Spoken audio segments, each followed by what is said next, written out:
Hello friends, tonight we are looking at a part of the past that has equal amounts of secret trouble, deep sadness, and, let us be real, very strange candlelights. We are going way down the smoky, soup-smelling back roads of the old-timey town. Two spots where the walls were not thick, the laws were not strong, and the soft, fancy curtains did not try very hard to cover up the things that were happening. Yes, that's right. We mean old-timey special houses. Now, just so you are aware, you may not make it through this. Not with your feelings, not with your thoughts, and for sure, not if you dislike sickness or the smell of dirty pants. Old-timey special houses were not like nice hotels with pools, but that is the real point of the story. We will now go inside the big wood doors and learn what truly took place in these spots that were told not to be there, but somehow were there a whole lot. So, before you relax, please go and give the video a like and join us, but only if you truly like the things I make right here. And look, as you are doing that, let me know in the notes, what town are you watching from? And what is the time right now where you are living? I swear I will look at them all, maybe while resting in bed and thinking about the whole big story of our people. Now, make the lights low and maybe put on a fan for that nice soft sound. And let us start on our little trip for tonight together. So, think about this. A dim little road close to the town square. It has a smell like old cheese and damp cloth. There is a door that is painted with a small red line. Not so much to mean special house, but just so that if you knew, you knew. You go on inside. Happy sounds bounce off the rock. There is a lady in a pretty green head covering, waving from a set of stairs. A fire is burning softly. Up on the next floor, a person makes a noise, but not a noise of being hurt. Hello, and welcome to the old-timey special house.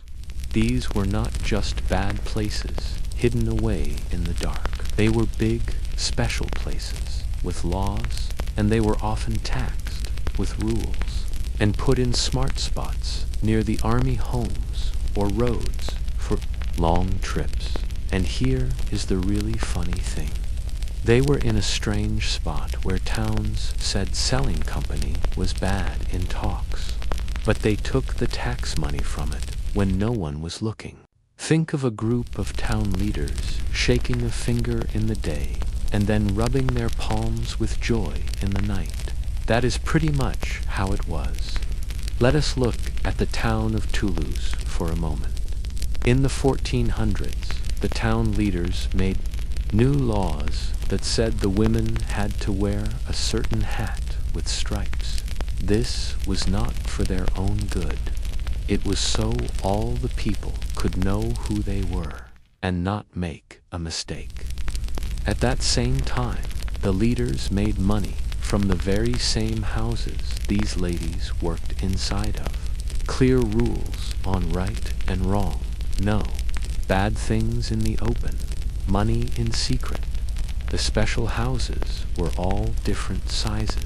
There were giant, city-run special places, like the hot water houses in London's area, which were like big stores for company, with bath spots too.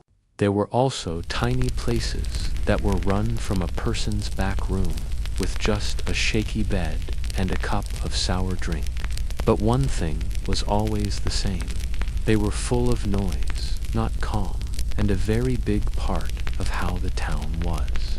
You would hear the sound before you saw them, songs, happy voices, and sometimes a drunk person playing a lute. And not like the top floors of rich homes, where things were quiet and lit with candles. The houses were bright. Think of strong smells trying to hide body smells, pillows with too much thread work, and strange pictures on the ceilings of birds doing odd things. The pretty things were there to make you forget how cold the rock walls were and how rough the bedcloths felt. The people there were just as interesting. The women in the houses, called in some spots public women, pretty ladies, or just unmarried women, were from all different kinds of homes. Some had run away from mean families. Others were given to the work, and a small number, really, did picket for freedom and to make money. There is a big talk in history books still going on about that.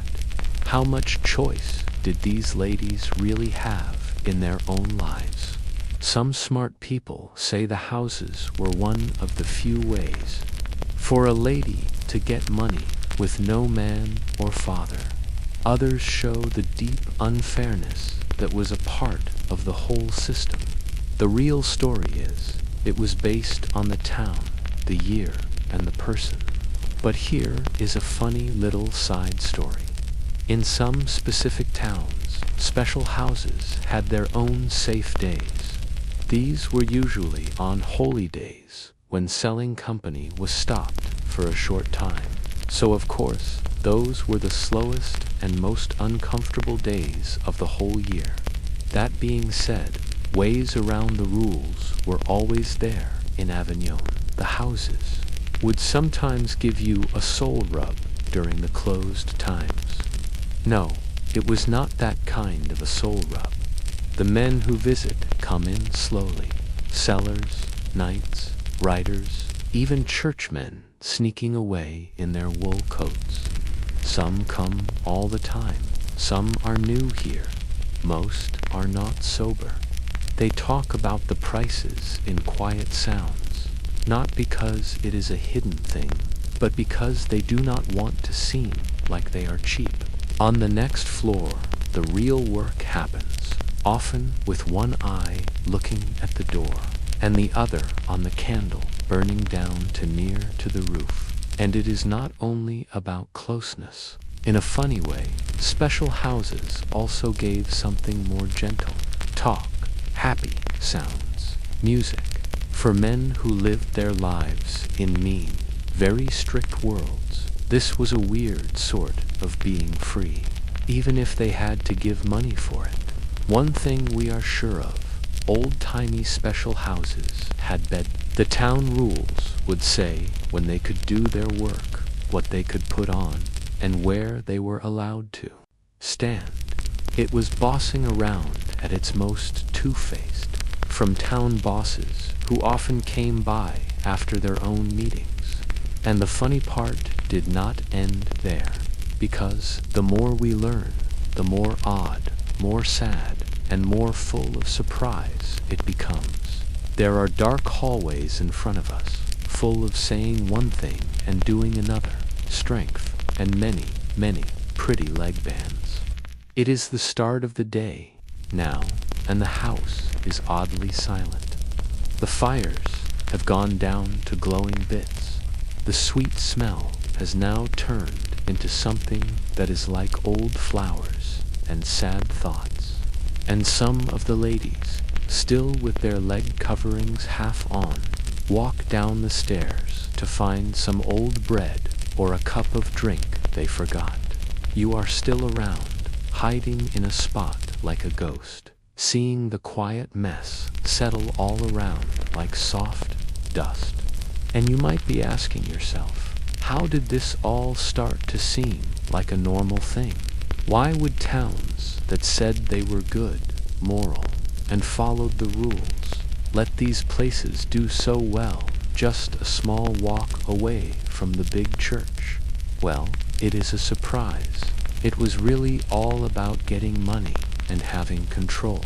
In a very old-timey story turn, the towns saw that while they could not make people stop doing bad things, they could take tax from it. And so they did it, with a lot of good planning. Let us look more closely at one town that truly learned how to do the art of making money from sin, Nuremberg. in the 1500s. The leaders there had what was really a town-owned special house. That is correct. The town itself was the owner of the house. It picked the main lady, and it made up all of the rules. The main reason was not really being kind. It was to keep it in one place. It was better to have the work of selling company be in a single area than to have it move into nice family streets, or even worse, cause affairs that made owning things very hard. Oh my. Owning things was very important. After all, selling company was seen as a bad thing. You had to have something you put up with to stop worse things.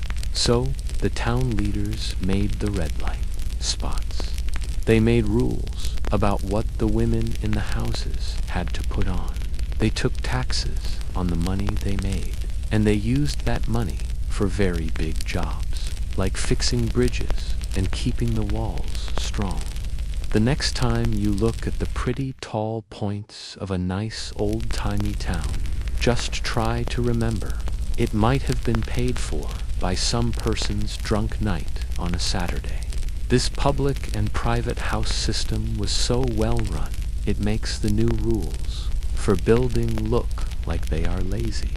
In Florence, for a case, you could see whole parts of town made just for the work of selling company. Put in a good spot near the shops and the sea, because you need things and people want them, friend. And if a house opened up too close to a house for nuns, well, that just meant the nun house would ask for a much bigger wall. In the open, special houses were called a moral sickness. Talks would be made against them.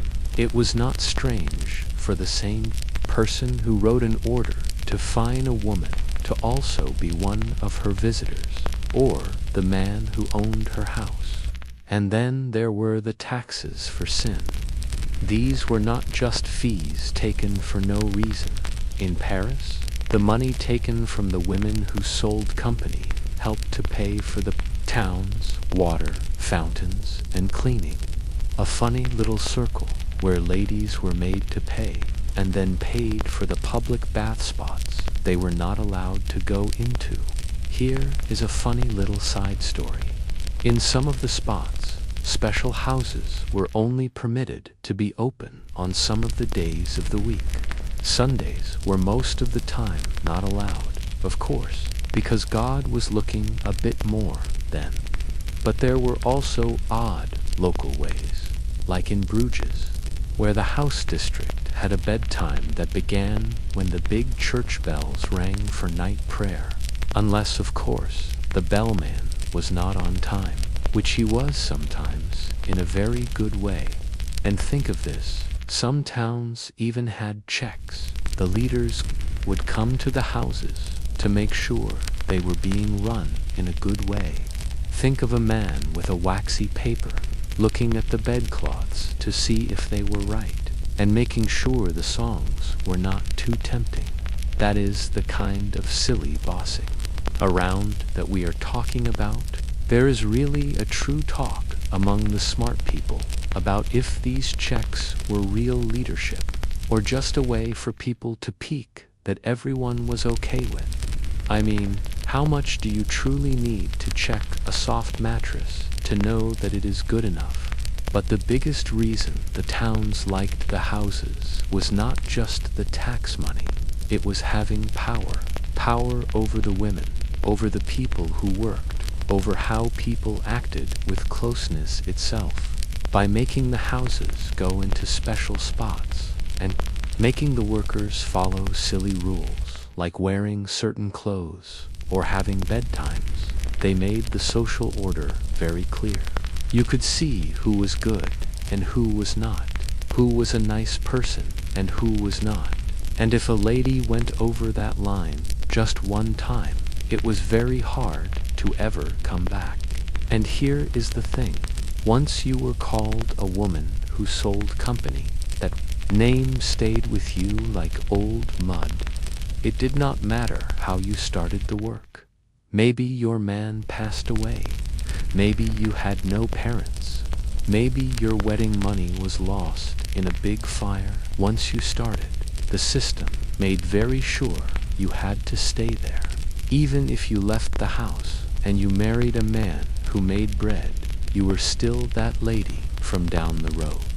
In some towns, the workers in the houses had to put their names down with the town leaders.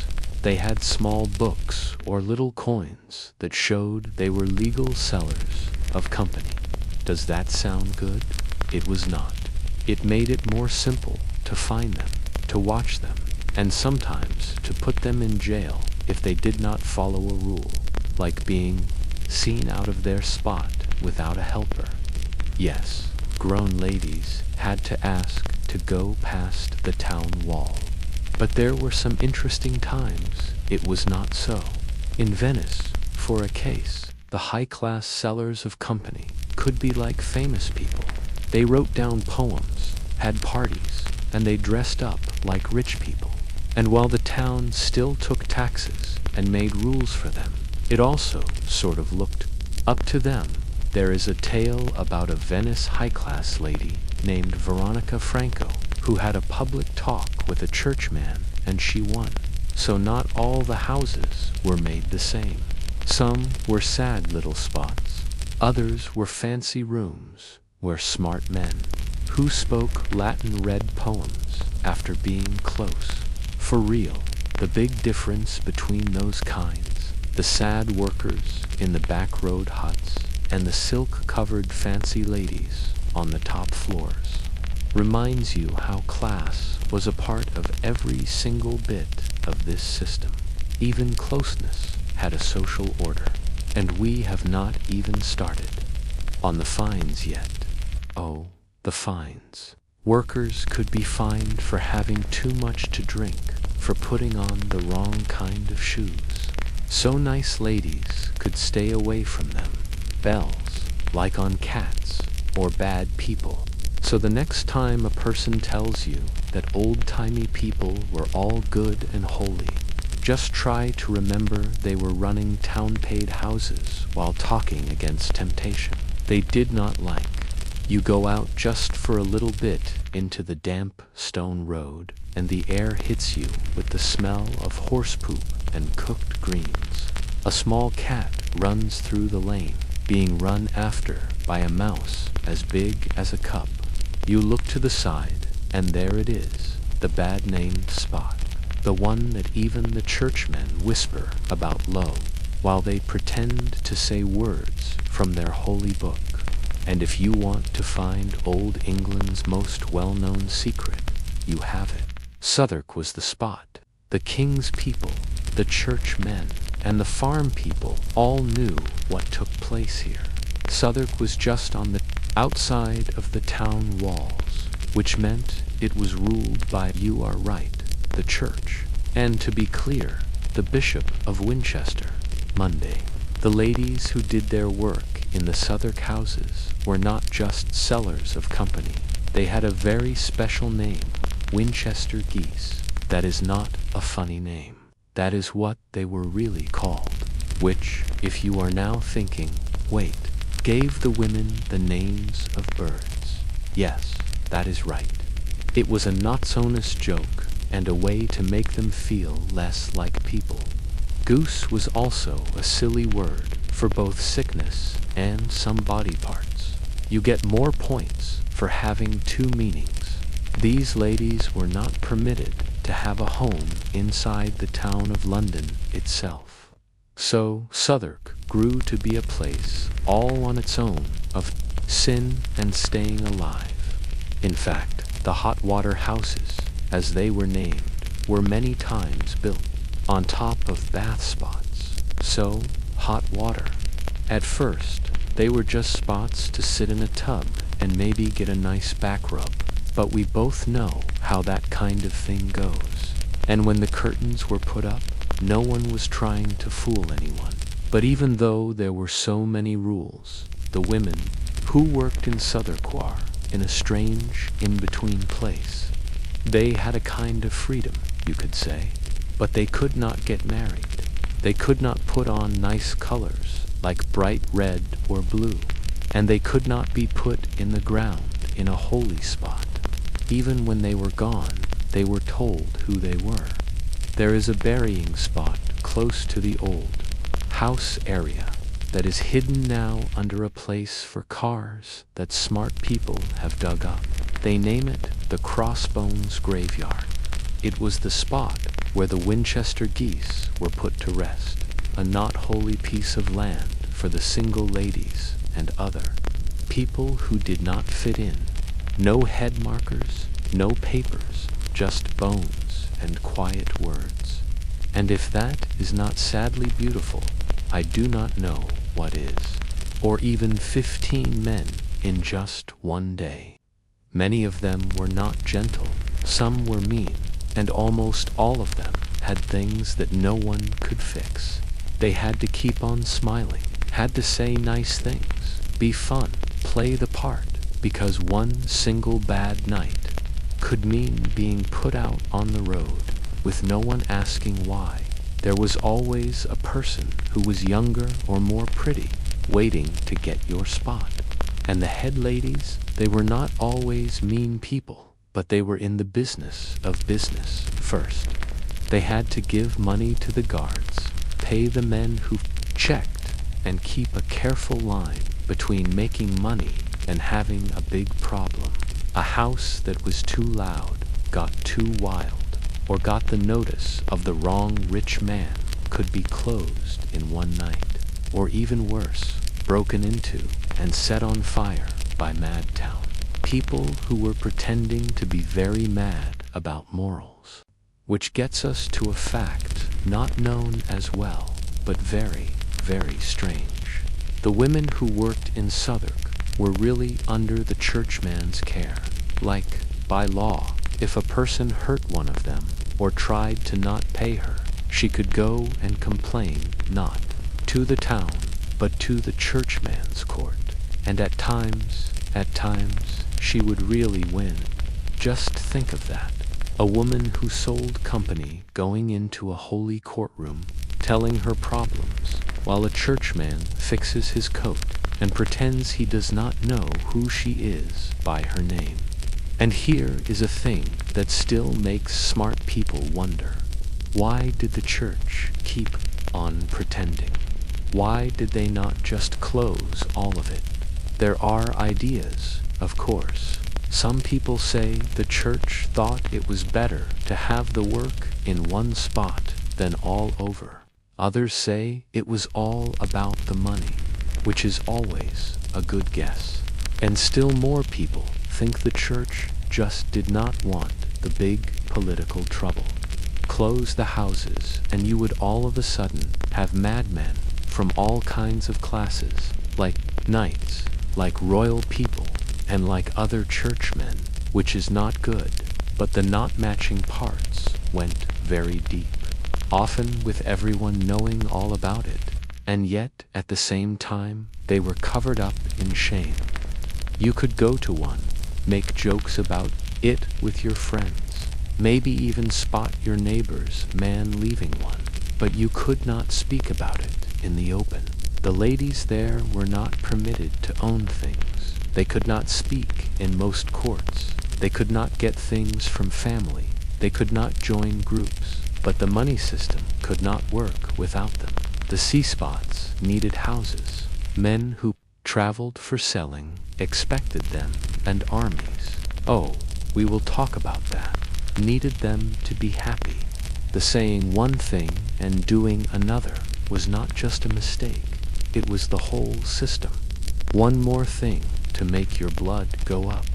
The women who worked in Southwark had to follow dress rules that made them look different on purpose. Some were made to wear cloaks with stripes. One rule said they had to wear shoes with the front parts cut off, the ball. So the next time you are in London, maybe walking by Borough Market or going to the Globe Theatre, just try to remember under those stone roads and cool coffee spots is a whole story of ghost geese, old-timey bath spots, and the odd half-legal world of ruled freedom. It is the piece of London's past that no one likes to put on a pretty card, but it still will not be forgotten. You sit down in the back of the big room as the last light goes out and a person on the next floor starts to cough again. The room is now cold, without its happy sounds and warm candlelight from before, and the rock walls are now just walls again. Not a place for playing at love, but a place that holds the real story underneath. One of the ladies goes by you with no shoes, and blinking her eyes in the dark.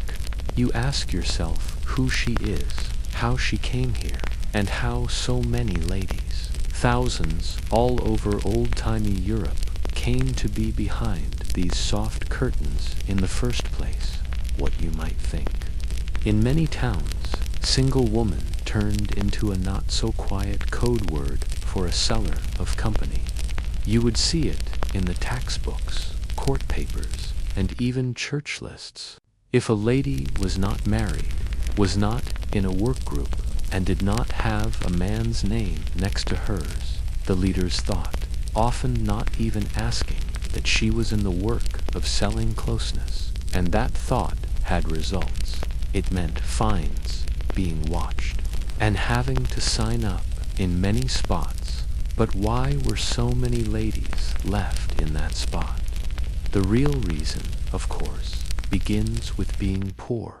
In a world where ladies could not, by law, own land without a man in the family, and where most work was not for them unless they were nuns, cleaners, or bread makers, the choices were not many.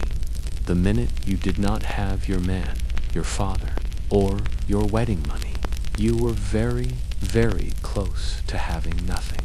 And sometimes the only path to go was down that small bent road that went to the special house's door. There were also children with no parents. Many of them, right after sickness and fighting, went through the towns. Girls who were as young as 12 were brought in by the housekeepers with words of food and a place to stay. There were no checks on them, no learning, no things to keep them safe. One day you were helping in the food room of your aunt's place.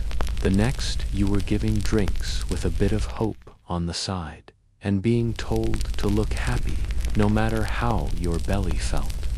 Then there were the ladies who were sold into the work.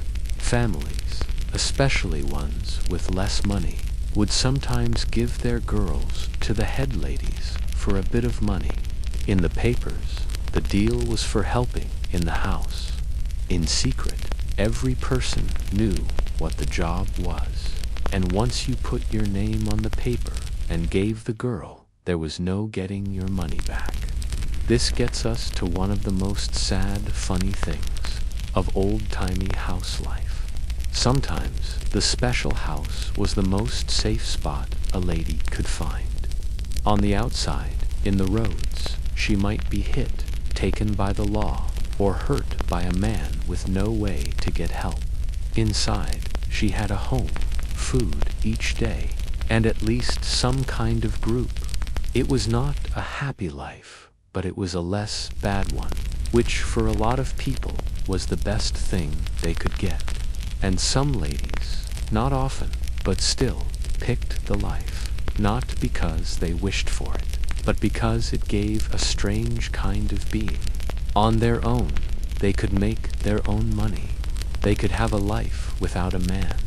They could make choices. A small number of them, mostly in the big towns, even got to save up enough to stop the work, get a drink spot, or be a housekeeper themselves. They were not seen as good, but they had power.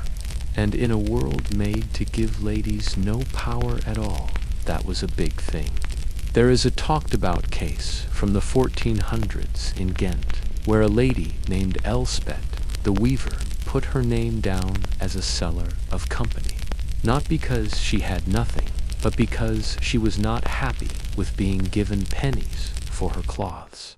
She thought if she was going to be used anyway, she might as well be the one to say how. Smart people still talk about if that is being powerful or just a more sharp kind of sadness. Probably it is both. And it was not only the towns. In the small villages, selling company was a different thing. Not as official, not as set up, but just as much there. A lady might take in people to help her family after her man passed away in a farm mishap, or she might give company to traveling churchmen who forgot their promises in a good way. These deals were not named, but they were known, and they often had even less safety than the worst house in a town. Then there were the ladies who traveled, who went from town to town, sometimes saying they were dressmakers or music players, giving their help at fairs, shops, or holy days.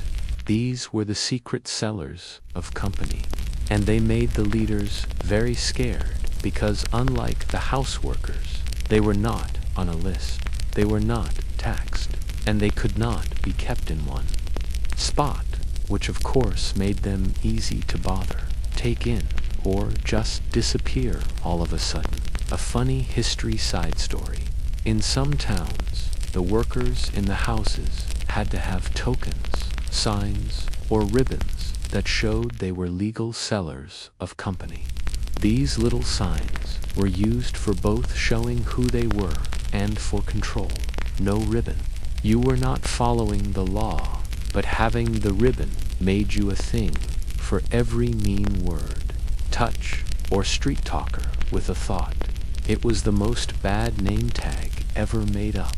And still, with all of that, these ladies made small lives.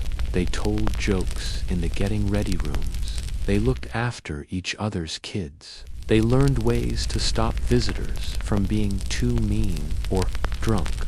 They had songs they liked, smells they liked, inside jokes, beliefs. Some of them wrote down poems on the sides of old money books.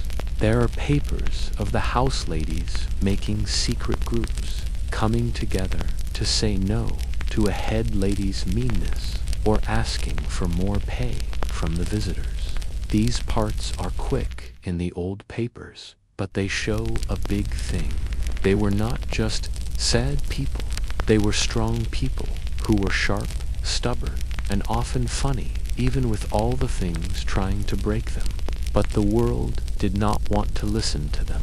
When they tried to stop the work, they saw doors closed to them. Marriage, only if the man was very much in need. Good work, only if no one knew who they were. Holy forgiveness, maybe if they cried very hard and put on scratchy cloth for 5 years. And even then, a person would whisper bad things behind them. So here you are, still sitting in the calm of the house. As the ladies start to move and stretch and make themselves ready for one more day, you look all around and the faces are not the same now. Some are younger, some are older. All have the same tired look in their eyes. These are the single ladies of old-timey Europe. Not angels, not bad people, just ladies who had no other path, or who made a path no one wanted to know about. The smell of cooking onions comes in from a drink spot nearby, sharp and full of smoke in the morning fog. A person is singing badly down the road, and the sound of wood window covers closing hard bounces between the wet rock walls. Tonight, we are looking behind the curtain, not only at the workers, but at the folks behind the house, the ones who make things happen. Check the books, pay the people, and sometimes put on way too much soft cloth for a person who does not really do work in a bed. Let us speak about the head ladies, the pimps, and the careful way of power that kept old-timey houses together like a weak roof on a wet day. First thing, The thought of one lady running a house is not just a story. It took place, mostly in towns where the houses were allowed by law. A head lady could have a real paper with the town, rent from the church, and a paper to do business. Yes, a paper. Think of a rolled paper with wax marks that says, in fancy writing, "You can now run your house of bad ways on Church Street if you pay your taxes each quarter and do not let anything catch on fire." These ladies were not new at this. They were business bosses, safety bosses, people who helped customers, and let us be real, sometimes they were bouncers. They picked the workers, made sure no one left without paying, and they gave the town leaders their payments. I mean, rule fees. Some head ladies even had lawmen. Think of that meeting. "Your Honor, my person just gave company and good drink." Any sad noise was just about God. In the bigger spots, head ladies often had very real power. They knew who came by, who gave money, who asked for more time to pay, who cried after. That knowing was worth a whole lot. Secrets to the town leaders, or saying they will tell a rich man's secrets if the rent talks did not go how they wanted. If you are thinking of a dark power game with less swords and more soft cloth, yes, you are understanding it. Now, not every head lady was powerful. Some were just older workers who got too old for the work and became bosses because it was more safe and a bit less tiring. Others were just getting by, always running from people they owed money to and town fines. Many head ladies had to be very careful every day, keep their workers safe, just enough to keep the business going, but not so much that they were told they had a wild house. Because you know what? Wildness was not good for the taxes. And then there were the pimps. Not all the houses had them, mostly not the ones run by the state. But where they were, their job was sad and easy. Control. Pimps, most of the time men, were not business people as much as they were rule keepers. They kept the workers in order with mean words or hitting. They took a part of every payment. And in towns where selling company was not allowed or secret, they often acted as both bodyguards and jail keepers at the same time. 1400s in Barcelona, where ladies spoke under guard in court against the pimps who marked them, kept them in rooms, or sold them from one house to the other. Some pimps had houses that looked like sleeping houses, with signs out front that said they did laundry or told your future. The leaders most of the time did not pay attention unless a big person got into it, which of course they did many times. Here is where it gets less clear. In some towns, men who ran houses said they were helpers, not pimps. Game went on for many years and still makes smart people wonder today, was he a pimp, a boss, a house owner, or just a man who liked to be around a lot of open windows? No one can say for sure, but what they all say for sure is this: the power in the houses was a mess. It was based on being scared, needing things, being tricky, and just enough being nice to stop people from leaving. Some head ladies ruled with hard hands and set times. Others were more like mothers, strong, tired, and always very practical. They fixed torn dresses, showed younger ladies how to talk for money, and sometimes told futures when the business was not busy. There is a funny history moment from the 1500s in Prague, where a house was run by a blind lady named Katka. She could not see her visitors or her workers, but she could hear voices so well that she was said to run the House better than anyone who could see.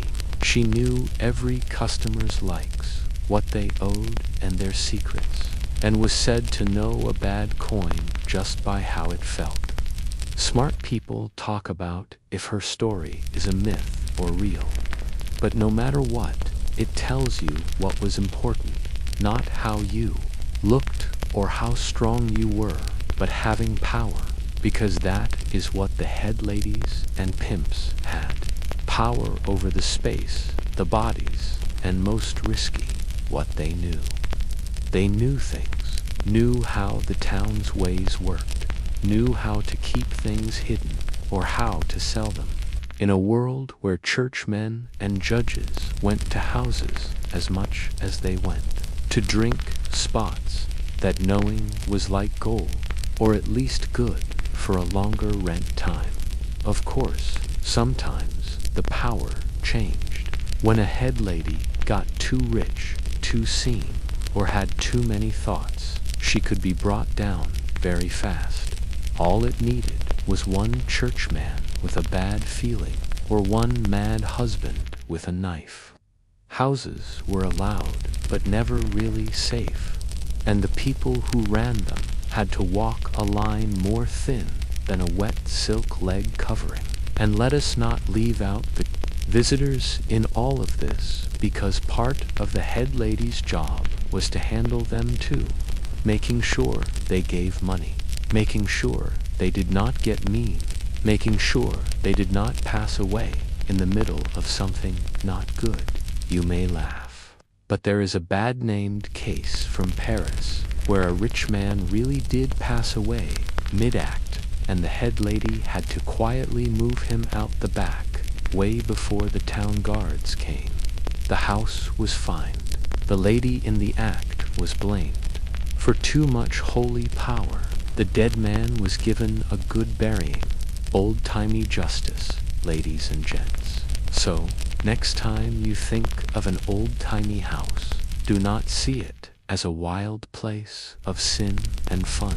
Think of books. Think of bribes. Think of hard talks over rent and soft curtain cleaning costs. Think of politics with a sweet smell. And maybe look sideways at the thought that these ladies and the people who bossed them were somehow not important, because behind every night's big talk and churchman's talk, there was often a house's book, carefully balanced and quietly making sound in the back. The sun is getting higher now, dim and wet through a cover of ash and mist, and the roads around the house are becoming busy. Sellers yell over wheels, making noise on stones. Fish sellers show yesterday's fish like it is new. Church bells ring to make you think of your sins, and over all of it, the house's windows open one by one, letting out the old air of a very long night. If you look very close, you will see something strange. Soft drapes, pretty ribbons, and a few men still around fixing their shoes before going away. But what you do not see, the part that is hidden by that front, is the numbers, the planning, the hard, dirty business of closeness. Let us talk about the costs, the rooms, and the real truth of what was paid for, what it took, and why none of it had the smell of pretty flowers. First, the costs. A night with a worker in an old-timey house in Europe was not really cheap, unless you were in a big rush, in which case there were quick choices. The cost was based on your social level, the house's level, and the part of the day. In a top London hot water house, a whole time with food and a bath could cost a silver coin or more. But in the poorer parts of Prague or Marseille, you could talk it down to a few copper coins, maybe even give things like cloth, salt, or, sadly, a very good onion. House menus, yes, real menus, showed what they did and the costs. Some were put on the walls, others were written in bad rhyme and sung by kids outside to get customers, because old-timey life was not anything if not shockingly okay with things. For a case in the 1500s in Augsburg, a written cost list gives a roll in the hay for the price of one loaf of bread and a drink of strong liquid. That is not lovey-dovey. That is just food and dealing. Now, let us speak about what that money got you. There were different kinds. If you gave more, you got more quiet, better wine, and maybe even soft silk sheets. Though silk might mean the least dirty sheet we have. For people who paid less, it was most of the time a rough bed on the floor, or a bench you shared with a pillow full of bug holes. No quiet, no comfort, just a candle going down, too near to a person's arm, and a head lady tapping her foot out the door, looking at the sand clock. And the rooms, do not let movies fool you. These were not candlelit, love spots covered in flower petals. Most house rooms were wet, cold, and had any furniture that was not taken or smashed. You would find straw beds with bugs, old curtains hardly staying up, and night pots that were not cleaned out since the holy day of St. Blaise. If the bed was not smashed already, it most likely would be by morning, either from being used or from a drunk person falling over it on the way to pee in a spot. The light was not always good. Candles cost a lot. So many houses used the small round windows high up on the walls, called hag holes, to get daylight. That meant no quiet from peeking neighbors, or the sometimes goose that came in some rooms. Did not even have doors, just heavy wool drapes and the sounds. Let us just say you learned to hear things you could not stop hearing. Now, let us talk about the cleaning part, which was not so good. Houses, even the nice ones, were not really clean. Sheets were hardly ever washed. Water was used again in baths until it was like soup. Workers tried their best. They used herbs, vinegar washes, and sweet smells to hide bad smells. But there is only so much lavender can do when you have 20 men a night and no clean water. There are papers from Lübeck and Vienna where house rules really said workers had to bathe once a week. Once a week, that was seen as a new, good idea. They also said to use clean cloths and did not allow dirty straw, which brings up a sad question. What was really dirty enough to not be allowed if all the straw was basically shared with the rats? Teeth care was just as little. People ate parsley or fennel to make their breath nice. A few houseworkers even put crushed sage on their teeth or had clove buds in their pockets. But when half your visitors were missing teeth too, the standard was not really high. And let us not act like the house time was a nice day for the workers. Most of them had to deal with hurts, marks, scratches, worse, and there was not much time to sit. You were done with one visitor. You wiped with a wet cloth, maybe put cold wine on your face, and got ready for the next no break time, no sick days. And if you said no to too many customers, the head lady might take your pay, or say she would throw you out. Speaking of pay, most workers did not get to have much of what they made.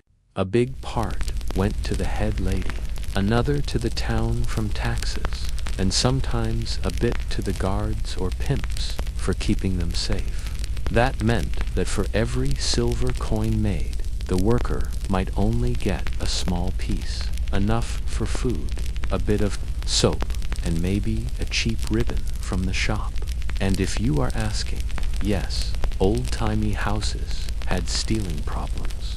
Workers were robbed by visitors. Visitors were robbed by other visitors. There are funny and sad court papers of men saying their Shoes were taken mid-act, or waking up to see their money bags gone. One man in Bruges even said his whole belt bag and pants had gone. The house head lady said he gave them on his own. We will say that is a tie. Here is a funny, strange fact. In some houses, workers put on bells on their ankles, not just to show themselves, but to keep track of time. A set number of jingles per time.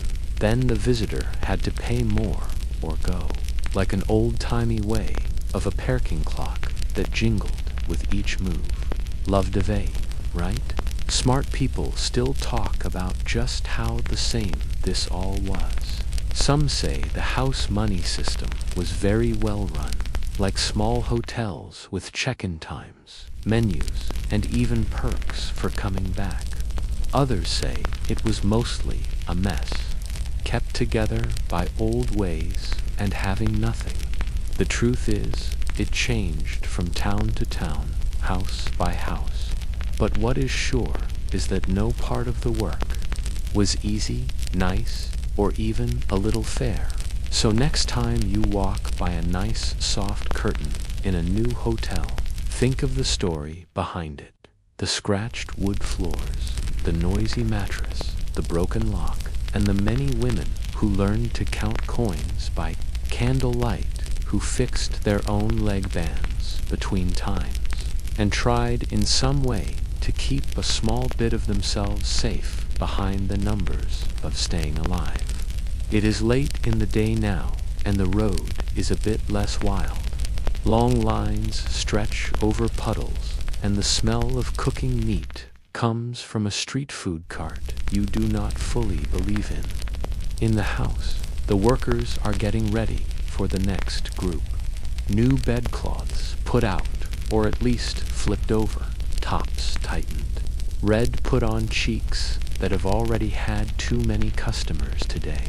It is almost time for the night group, and with them comes a certain kind of customer, the old-timey man, with coin, a front piece, and enough bad cleaning to make your nose think.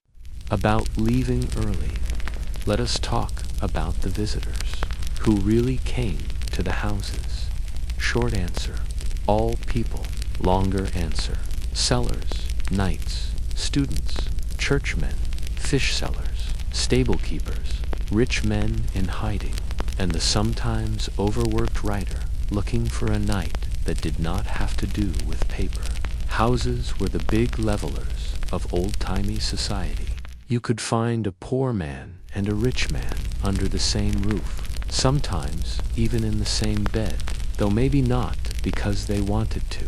These men came in with hopes, dreams of pretty faces, following orders, and a warm body that somehow knew just what they wished for before they spoke a word.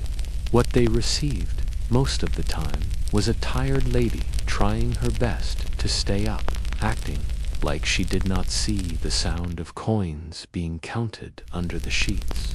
But the visitors did not mind. To them, this was a way out, a night of letting go, where they did not have to follow rules or answer to wives or churchmen. It was a rare spot where their wishes were not just allowed, but hoped for. The actions went from unsure to scary. Some men were soft, shy, even fumbling through the time like they were scared to touch another person. Others treated workers like chairs, giving orders and mean words, thinking their coin got them full control. And some did not even come for closeness. They came to talk, to cry, to drink, to be held, to have a person ask, "How was your day?" even if the words were said through wine-covered lips. There are papers from Italian houses where some workers got popular just because they were good at listening. Men stood in line to tell them their problems about what they owed, fights, marriage, issues, or bad dreams from the fighting fields. These were times of gentleness acting like lust, and they left the women with tired feelings in a way that physical work never could. Still, closeness was the main thing, and it was not always simple. There were visitors who had wishes, ways copied from books not allowed, dreams from paintings of saints, do not ask, and big plays that had props, clothes, or strange Latin words. Some workers went along with it. Others rolled their eyes and, did it? You do not really get taught for this kind of work. You just learn by doing and hope the props do not break in the middle. One of the more interesting facts, the fear of sickness was real, even for men who did not fear much else. Old-timey visitors often came with herb charms, Saint Benedict coins, or bunches of rue to keep sickness away. Some would have drinks before coming, thinking it made them safe from the risks of closeness.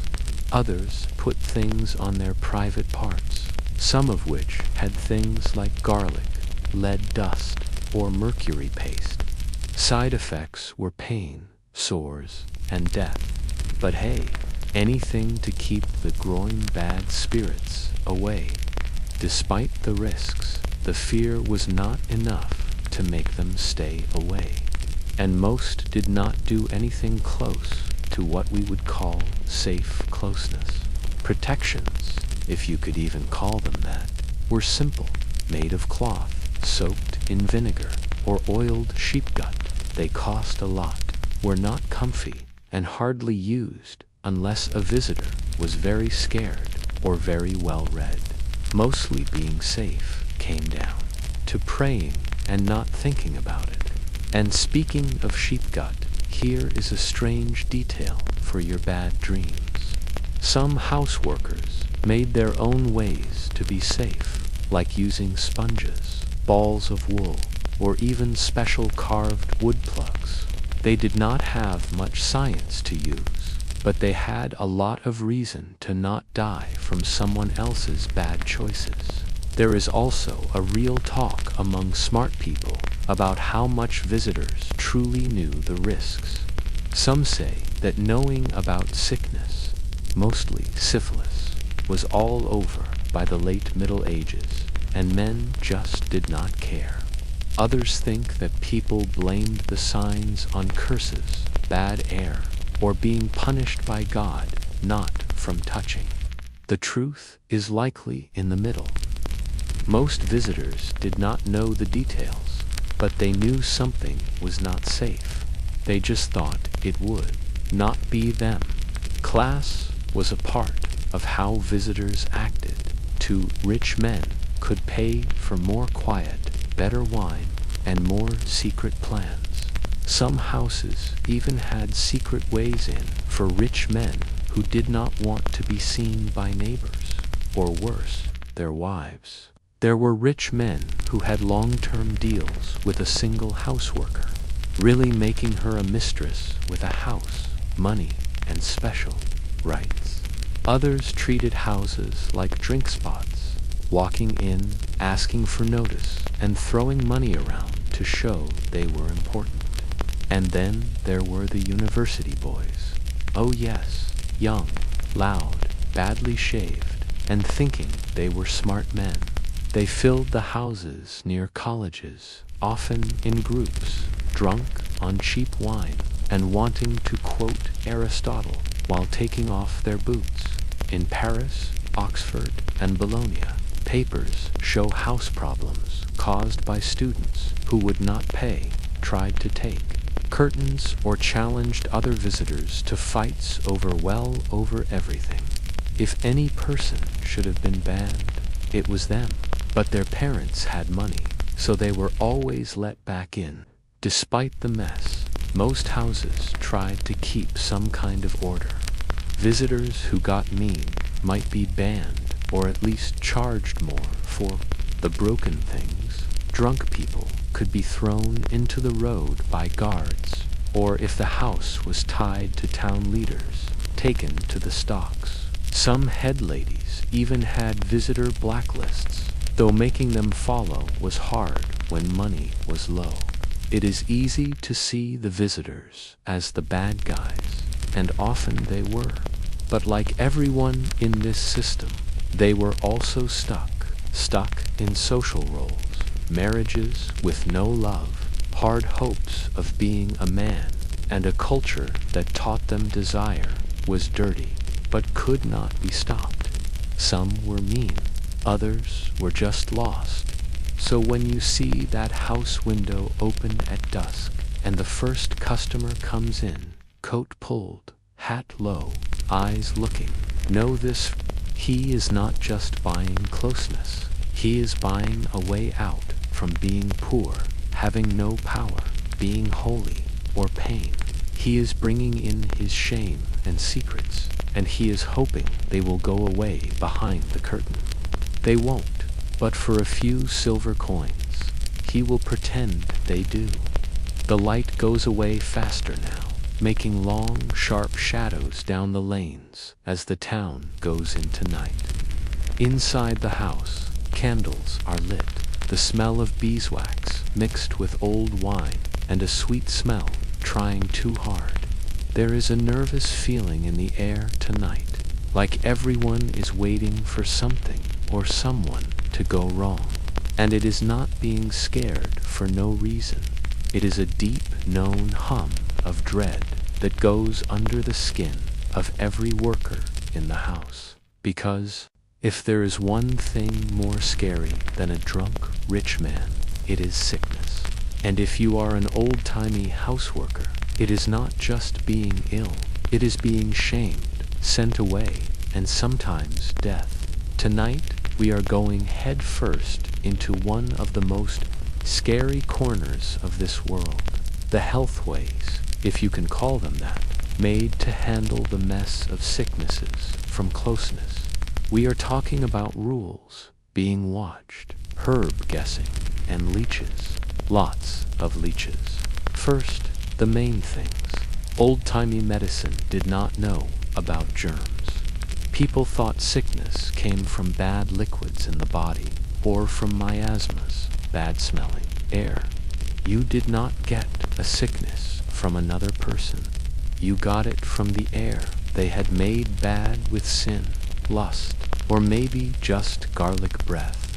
This wrong idea meant that even when the sicknesses like syphilis and gonorrhea were clearly spreading, no one knew just how it was happening, but they knew where, and fingers pointed very fast and hard at the houses. By the late 1400s, towns like Florence, Nuremberg, and London had begun to make laws to stop venereal sickness. Not by fixing it, not by helping the women. No, the plan was to control them. Health checkers were brought in, usually men, usually not trained, to make weekly visits to the houses and look at workers for clear signs of sickness. Swollen sores, odd rashes, too pale or too red. You might be sent to the town sick house or kept in a leper house until a person decided what to do with you.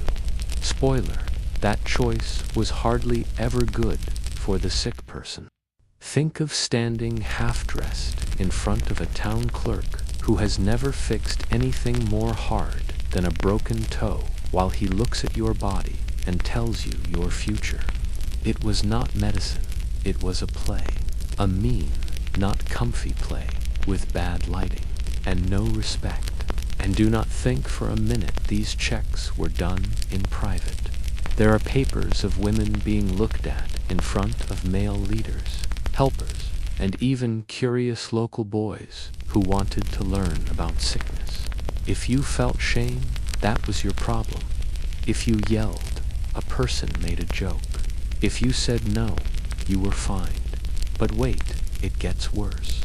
If you were seen to be sick, even with no signs, your things could be taken. You might be kept in a pest house, which was less a sick house and more a rotting barn full of sadness. You would not be allowed to have visitors, would not be paid, and would not be trusted again even if you got better. In some towns, like Cologne, you would be marked with a hot metal, a real mark, just to let everyone know that you had once been not clean. No good medicine, no quiet, no kindness, just old beliefs and being punished, wrapped in a coat of being holy. Here is a strange detail for your inner smart person. One house in Lübeck really made its own rules for being clean, with the use of vinegar-wet cloths between visitors, having to wash feet, and special linens. The head lady who made these rules was said to have a better staying alive rate than the town's sick place. Of course, she was later told she was a witch because it seems basic cleaning was odd. And yes, there were tries to fix STDs with herbs, drinks, bleeding, and the sometimes scary cream made from animal fat, sulfur, and something called darkly blue mineral. One well-known fix for syphilis had mercury put on the skin or taken in small bits. It made you see things, hurt your organs, and sometimes a big death by melting inside. But for some time, it was the best thing. Think of having an itchy rash and being told to drink a heavy metal. Old-timey medicine fixing problems. With worse problems, since 500 AD, there is a real talk among smart people about when syphilis really came to Europe.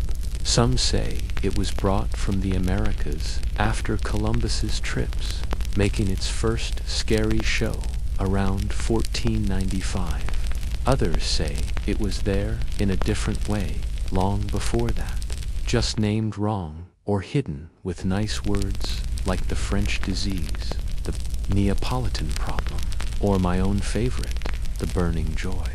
The truth is not clear, as always.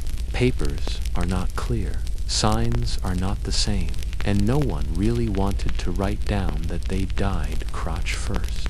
What is not talked about is how the blame was put hard on the house workers.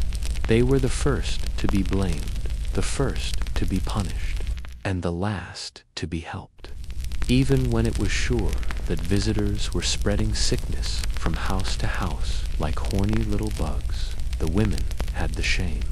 Some towns even made laws saying that any house worker with clear signs of sickness had to wear a bell in public, like they were dangerous animals or ghosts or both. This bad name spread very fast. House owners would not rent to house workers. Shops banned them from buying food. Healers sometimes sent them away, saying they were too sinful to be helped.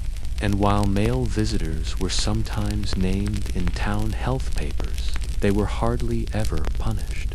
One Vienna court case from the early 1500s shows a rich man who gave a burning problem to 14 women in 1 month. His punishment, a fine. Her punishment, being thrown out, being marked, and sent away.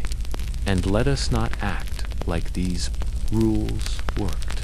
Sickness still went through towns, spreading like a fire through houses, drink spots, and private homes. If anything, the fear of being punished made people more secret. Workers hid their signs.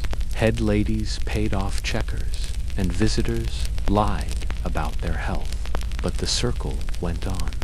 Deny, hide, decay. Even with all this, house workers made their own plans. They used herb packs made of yarrow and marigold. They shared what they knew, what rashes to look for, what fevers came next, what herbs made pain less. Some even used simple forms of protection or planned their sick days to miss dangerous visitors. It was not perfect, but it was knowledge passed from woman to woman under the watch of the very leaders who said they were protecting them.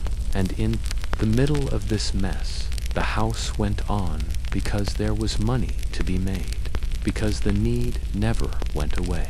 because despite the fear and the marks and the slow walk of sickness, the system kept going, and the women inside had no choice but to go with it. The bells ring for evening prayers in the distance, bouncing over the roofs like a holy sign that the day is ending, and that you probably have not told your sins in a while. But here in the house, those bells are hardly heard. The women keep on working, the head lady keeps on counting, and just past the thick wooden door, a known shape comes into the candlelight. Robes, a hood, sandals, a small, much-used bag with something oddly like a flask inside. That's right, it's a church, man. Again, if you think old-timey priests, monks, and friars stuck to their promises like angels on a show, well, that's sweet. But no, the history book is full of stories of churchmen going to houses, sometimes as customers, sometimes as house owners, and at times as both. So tonight, let's speak about the very not comfy joining of holiness and fun. Because what happened? When the men of God wanted a small taste of sin, they did not pray it away, they paid. The saying one thing and doing another is huge, but not a surprise. The church talked about being pure, said lust was bad, and said it was the best on all things of the body. But it also was in a world that ran on very human needs and houses, even though they were officially not liked, were often found very close to monasteries, convents, and big churches. A happy accident, sure, and I have a sickness cure made of wet moss I can sell you. Some churchmen came in hiding, others did not even try. In Avignon, where the Pope's court was for a short time, the town's house district was known for having priests. There are letters from bishops complaining about monks taking women into their holy places, not as a story, really. The line between a holy spot and a rented bed was, at best, thin. A known case comes from the 1400s in London, where an Augustinian friar was found in a house during Lent, saying, get this, that he was there to hear the sins of the fallen. He was reportedly with no clothes at the time. When asked about this not matching part, he said the woman he was seeing was in big need of soul help. You can think about that as you like, but it was not always hidden. In some cases, the church got money right from selling company. The Bishop of Winchester, as we have said, owned a lot of the Southwark district and got rents from the houses there. These were not just one-time deals. They were official, on paper, and made a lot of money. Some houses even gave a yearly fee to the local church to stay in a good spot. A funny phrase, if there ever was one. This not matching part, saying bad things on paper, doing them in real life, has made smart people wonder for many years. Was it the church not seeing a cultural good thing? A case of do what I say, not what I do, on a godly level? The answer seems to be yes to all of those. And churchmen were not just visitors. In some towns, they were quiet partners. A monk might get property from a dying family member and rent it as a house. A priest might get rent from a building that has 12 women and a big number of shoes no one claims. One story from the 1500s in Cologne tells of a priest who rented a top floor to a head lady, then charged more for using his private back stairs. A business mind, or a bad thing against God? Again, yes. But this was not with no risk. Church laws really did not allow closeness by churchmen.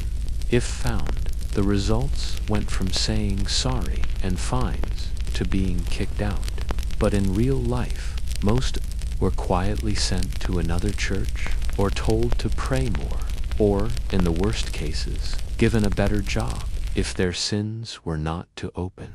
After all, losing a good tithing priest over a few night funds just did not seem right for business. Still, big problems came up. In Florence, a Dominican friar was said to have 6 children with a houseworker he saw each week. When asked, he said she was a holy temptress sent to test him. That did not work in court, but it did get him a small note in several heresy trials. And let us not forget the whispers about Pope Alexander VI, whose want for fun got so known that some reformers wanted to close all houses just to make him stop coming. There is a strange but interesting old way in old-timey Spain where some monasteries had houses for sorry women, meant to be safe spots for women leaving the work of selling company. These were, in theory, kind places. In real life, many were also places where churchmen kept their own mistresses under the name of soul healing.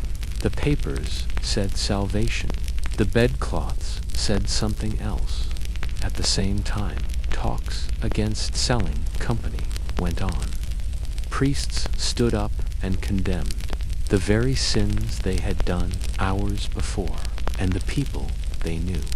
Every person knew, but as long as the churchmen did the holy things, kept the churches open, and did not get caught with their pants really down in the middle of a service, people looked away. A soul needed to be saved, after all, and the line to the good place was long enough without making bad feelings with your confessor. And the women, they went along. Some acted innocent, others leaned into it, giving blessings with each visit, calling their visitors father with a wink that could make wine go bad. For some, churchmen were safer customers, richer, less mean, more the same. For others, they were just another case of saying one thing and doing another. A man in robes was no different from a man in armor when he went up the stairs. There is a real smart talk about how much the church really knew about all of this. Some say that bishops did not see it only when it was good for them. Others think the church's moral way was so loose that its leaders really believed they could sin in the body while staying holy in the soul, a kind of divine loophole. It is hard to know, but the receipts do not lie, and those receipts were often signed in wax by a person who also gave last rites. By the end of the night, the churchman you saw before leaves quietly, his face hidden by his hood, his coin bag a little lighter. He does not look back. He probably has prayers to say. At sunrise, maybe a talk to write, one that starts with, "Watch out for the temptations of the body," said with full belief and just the smallest smell of rose oil still on his sleeves. The fire makes a soft sound in the hearth, making long, moving shadows that go up the broken stone walls like ghosts trying to do old mistakes again. The air is full of incense and sweat, and there is a book, yes, a real book, open on a side table. Not a holy book, not a money book. This one is not the same. Its pages are old, its ink is dim, and its pictures, well, let us just say they are not really right for a Sunday talk. Tonight, we are going into the hidden shelves and secret drawers of the old-timey house to look at a world of closeness manuals, special foods, old beliefs, and very questionable old-timey sex science. Because you might not think so, but houses were not just about doing, they were about learning, about teaching even, and not in a school way. More like quiet tips, pictures passed between friends, drinks made in a back room, and the sometimes drawing that looked a lot like two goats, but was supposed to be for learning. Welcome to the odd, uncomfortable, and sometimes very funny, wrong sex of the Middle Ages. Let us begin with the books you were not supposed to have. Most were written by hand, passed in secret, from person to person, often in Latin or the local. Words, but hidden under nice words. These were not just silly pictures for fun, though, believe me, some really were. They were tries to explain closeness, to show ways, skills, and thoughts of pleasure in a time when even saying ankle too loud could make a big problem. One of the most bad-named cases was a paper known by new smart people as the Speculum Malefici, roughly said, the mirror of copulation. A nice name, for sure. It had pictured ways of being close, some that worked, some that were almost like a circus, and words that tried with some success to mix pleasure with holiness. The book told men to not be like beasts in their want, while showing them just how. To be very creative beasts, for sure. And yes, the houses had copies. Not all, but some. Mostly the ones with more money and head ladies who could read. These books were used for learning, for ideas, and sometimes just for a good laugh. Some workers learned a few moves to make more picky visitors happy. Others made up new ones right then and joked about giving them the names of saints, because why not bring Saint Ambrose into this? He would like that. With the manuals were love drinks and special foods sold in secret, or made by local herb people with very loose morals. Most were made from herbs like damiana, fennel, mustard seed, and nettle. Some had ground animal parts, deer testicles for a case, or fancy spices like saffron and cinnamon, which were said to warm the blood. The thought was, if it made you sweat, it must make you want. Science. Did they work? Kind of. Maybe sometimes. To be honest, most of them probably just gave you a rash or made you throw up.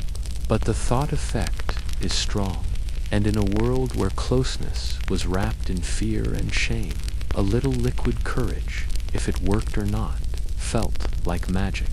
And there was real magic to old beliefs went deep, mostly around closeness. Houseworkers tied herbs over the door to keep bad spirits away. They wore charms to be safe from not having babies or sickness. Some said quiet words before each time, asking for luck, strength, or in very bad times to be invisible. It can't hurt to ask.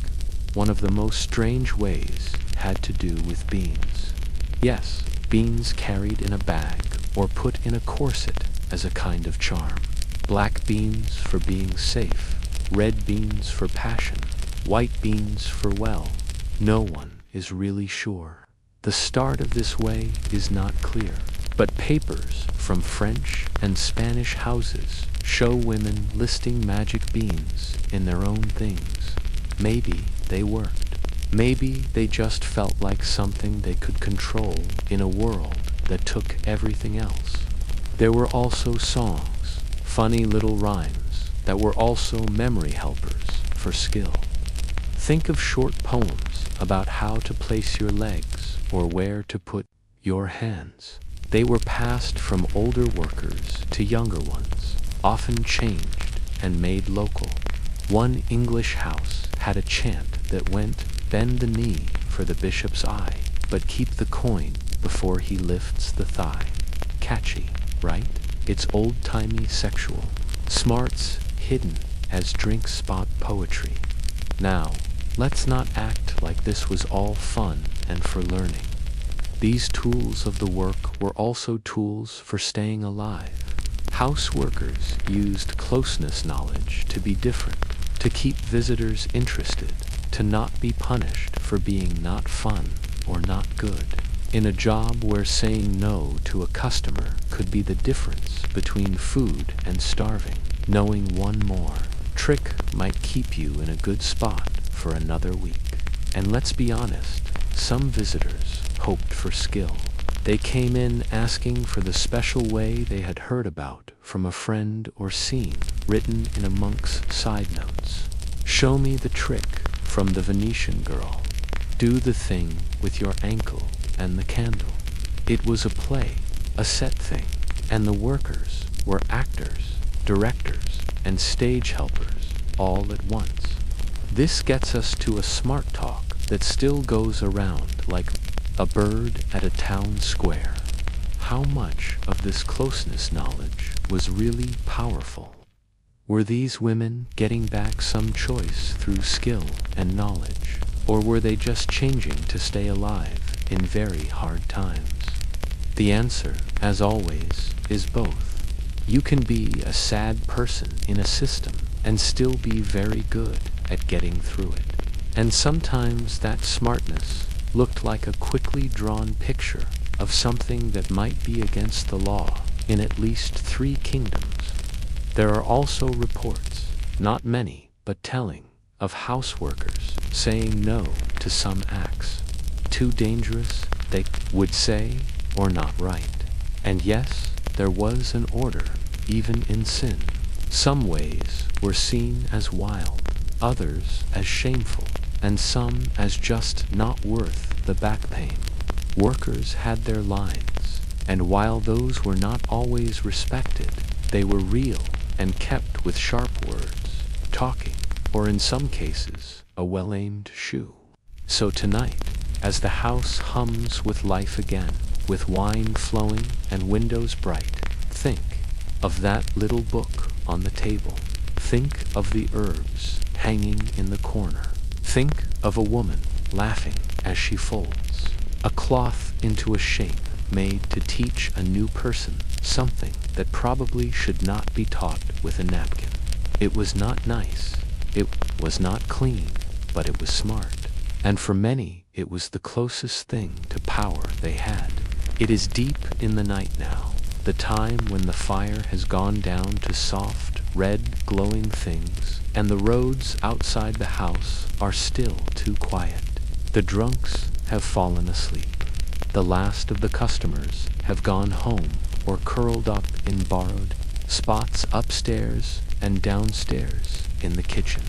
A woman scrubs the same cup she has already cleaned 5 times. Everyone is waiting for the sun. But inside one of the rooms, behind a soft curtain that does not quite touch the floor, something more dark is happening. Something you will not find on the house menu or talked about with the usual jokes, because this next part, it is not funny.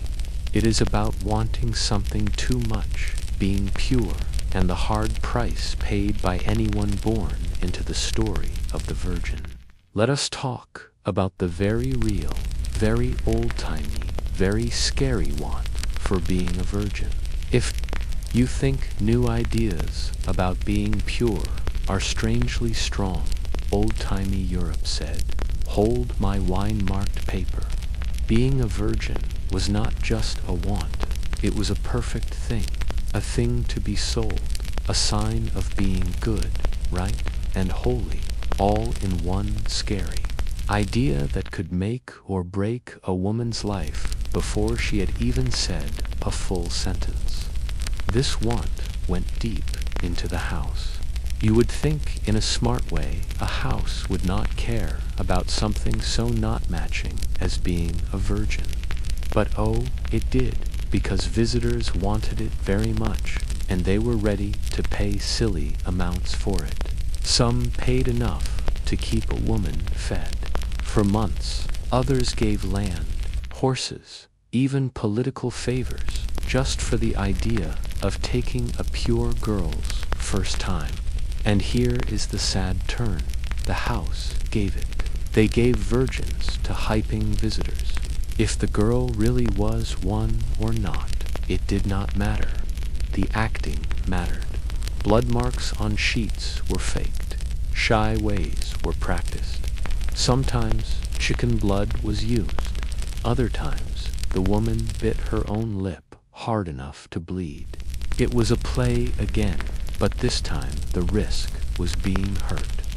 In some cases, girls were really virgins, sold to the house or brought in with false promises.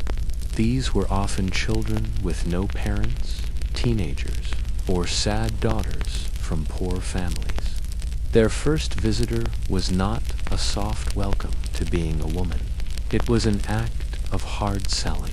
There are papers, too many to not see, of girls as young as 12 being given to visitors as pure.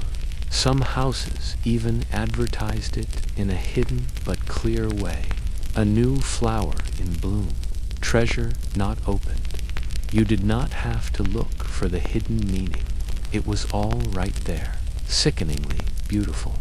There is one story from the 1500s in Lyon where a rich man paid a lot of money for the untouched one, only to come back 2 nights later asking for another. The girl in question, dead, hurt inside. No check, no charges. The house just got a new one. So yes, this want came with blood, sometimes fake, often not. And it was based on the belief that being a virgin was a kind of soul money, a holy state, something sacred that once it was gone made a woman forever changed, less. This was not just holy talk, it was put into laws. In some cities, a woman's being a virgin decided her wedding money, her law worth, her chance at being safe under the law. Which is to say, once it was gone, the world saw her as something to throw away. And yet, in a strange way, being a virgin was made very attractive. Men wanted it, priests talked about it, artists painted it. Poets compared it to snow, lilies, glass, and all sorts of other delicate things that do not do well with pressure. And the women, they were stuck in between, supposed to stay pure in a world where being poor, forced, and staying alive made that almost not possible. Even in the house, an order played out on this line. Younger girls, mostly those seen as virgins, could ask for more money. Older women were made to take more visitors for less pay, and once you had lost that first time worth, if it was real, or just what people thought, you went down the ladder very fast. There is a strange belief that some houseworkers tried to get their virginity back using herb packs or mechanical tricks. One recipe from Venice had egg whites, crushed rose petals, and goat's milk put on with fingers crossed and a lot of hopeful thinking. It did not work, of course, but the hope behind it, that maybe you could go back, turn back time, be seen as worth something again, is very sad. Meanwhile, some visitors were not just wanting purity, they were wanting to break it. There is a darkness here that no candlelight can make soft. For some men, mostly those with power, the act of taking a virgin's first time was not about closeness at all. It was about ruling, a show of control, the idea that they could buy what others held sacred. There are stories of kings sending trusted men to find virgins for their fun. These were not love meetings. They were planned, often mean, and completely one-sided. And if the woman said no, that was not seen as a bad sign. It was part of the play. A not willing virgin was worth more than a willing one. The line between playing a part and real hurt went away, and in many cases, no one cared to draw it again. The story of the pure, not willing girl being won over by force was not just a tale. It was sold every night behind curtained doors. There is a real smart talk about if these house virginities were more fake than real. Some history people say that the whole money system of first-time closeness was a play, planned with props and actors like a bad show. Others say that many of these girls were really untouched before their house starts, and that the hurt, body, and feeling was real and all over. The truth, as always, is probably in between. Real pain wrapped in pretend innocence. But what is sure is this: the fetish for being a virgin was never about women. It was about men's dreams, their control, their need to mark, own, and make less something they decided had worth only when it was not touched. And when that worth was gone, the woman was thrown away, replaced, or told to just smile and go on like it did not matter. So now, as the town sleeps and the house quiets down, think of the beds upstairs. Think of the girls brought in with promises of work, only to find out that their worth was in what they had not done yet. Think of the linen sheets, marked more by acting than by passion. Think of the story that being pure means you are worth something, and how deeply it hurt the lives of women who had so little to start with. And then think of the quiet that came after, how no one spoke of it the next morning, how the coins still moved from hand to hand, how the world kept on turning. The gray light of morning comes in again, painting the wood floors with lines of ash and lemon. The house is quiet, strangely. So, upstairs, a person coughs behind a shut door. Downstairs, a broom moves slowly over last night's steps. And in the back room, one of the girls is sitting with her legs pulled to her body, not really crying, but not blinking either. There is something empty in her eyes that was not there the day before. You have seen it before. You will see it again, because for all the mess, money, and planned sin of old-timey house life, there was another thing running quietly and meanly under it all. The threat and sometimes the being there of queerness. Tonight, we are going under the ground into the secret groups, whispered names, and hardly seen signs that made up the hidden world of queer closeness in old-timey houses. Because yes, it took place. Same-sex, want, gender not fitting identities, and all the messy, pretty, scary ways of being that did not fit into the neat boxes of man and woman, visitor and worker, husband and wife. These stories hardly ever got into the history books, but they are there between the words, in the court papers, in the sides, and in the houses. Sometimes they hid where everyone could see. Let us begin with the women. Not every tie in a house was about male visitors and female workers. The women lived with each other, worked close, shared beds to stay warm, and made deep, hard bonds. Some of them were love, many of them were closeness. This was not just staying alive. It was care, want, love even. There are letters here and there, rare, special, between house workers that speak of wanting and being jealous, promises and secrets. You smelled of rosemary, one woman wrote to another in a vineyard. My mouth still knows the shape of your name. That is not business. That is something more deep.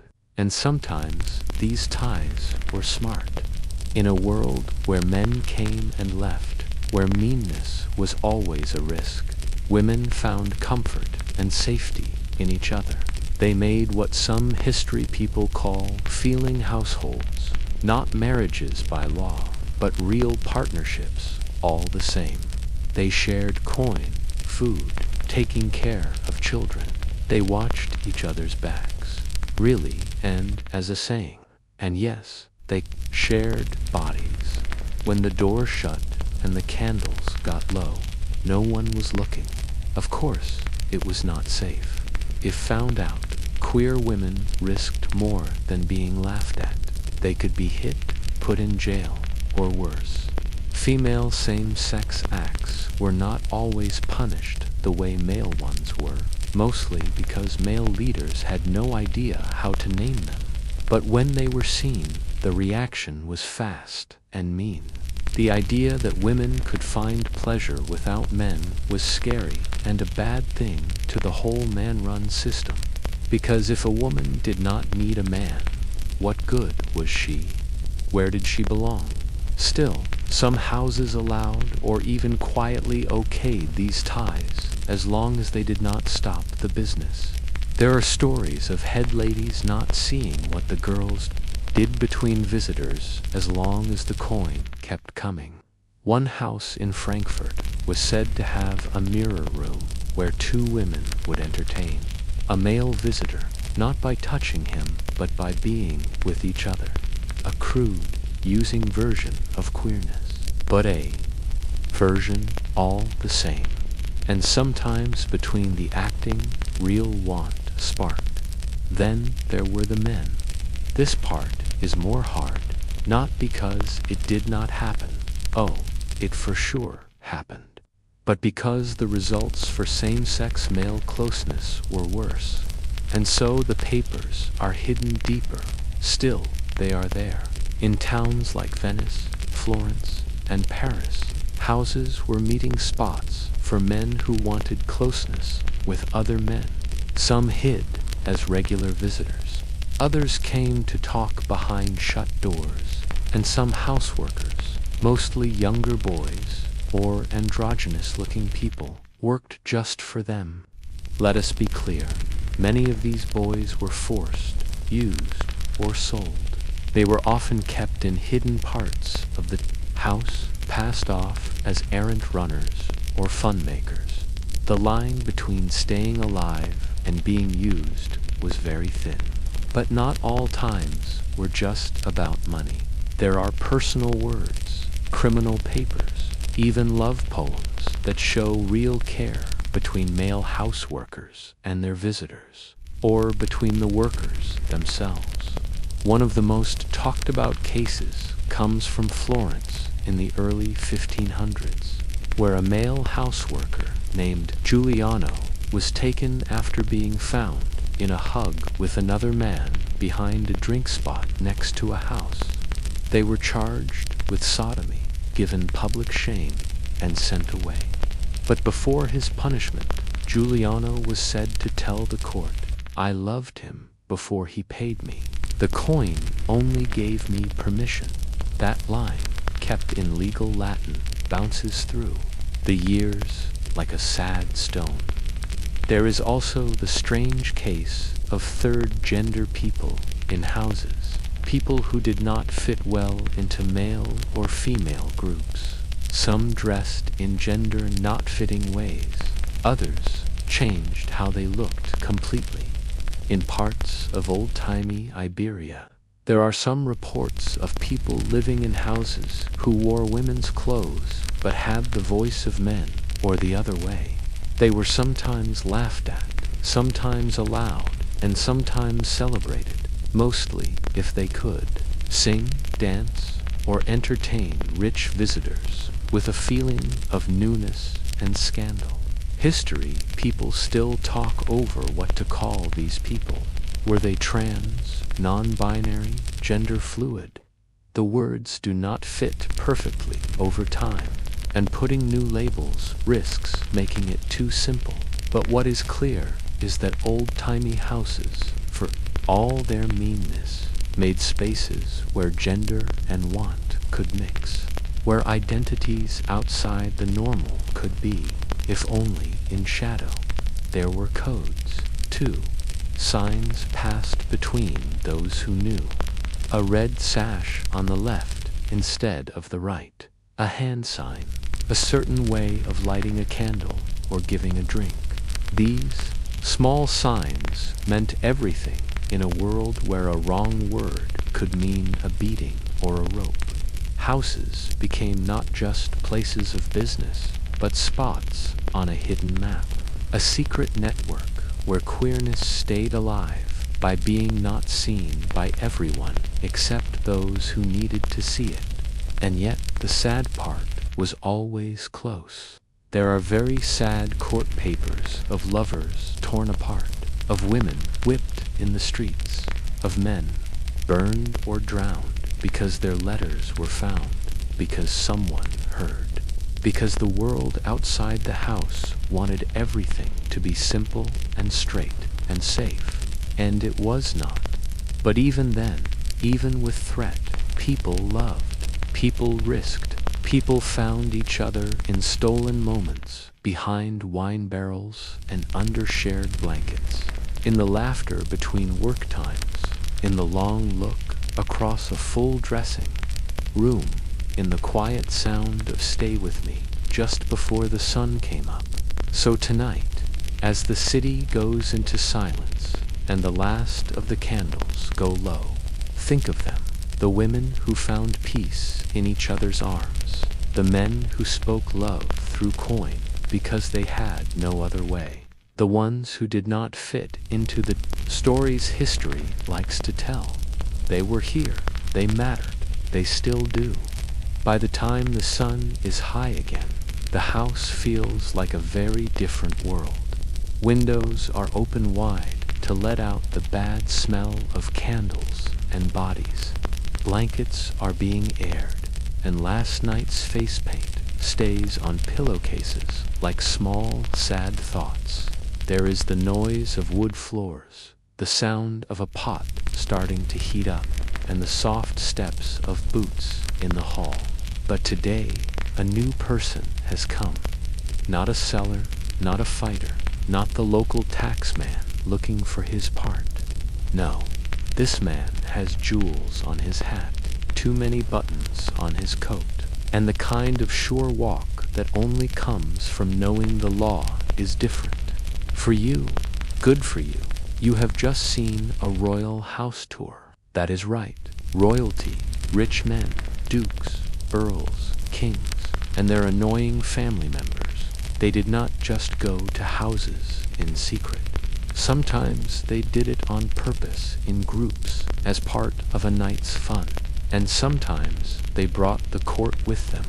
Groups of music players, jokesters, guards, and the sometimes bishop who for sure was not supposed to be there, but came anyway for moral watching. These were not your normal money talks.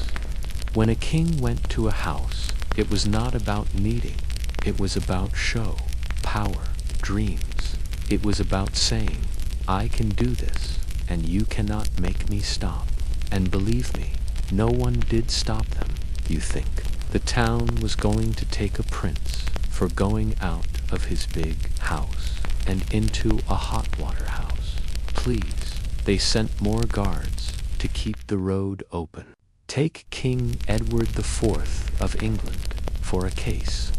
He was known to like women, mostly low-born girls of the town, which is a very nice way of saying house girls with good teeth. He was said to keep more than one mistress at a time, some living in houses paid for with crown money. The story is that his night tours of London's hidden parts were often and well, not quiet. One story says he left a cloak with royal stitching in a Southern bathhouse. A person tried to give it back. The crown said it was not theirs, smooth, and it was not just England. In France, Charles VI was said to go to Parisian houses all the time, sometimes in hiding, sometimes not. During one bad-named night, he and some rich men dressed up as wild men, wearing real branches, tar, and feathers, went into a house and tried to do some old fertility rite. One torch, too close to a branch, and the whole thing was on fire. Some men died.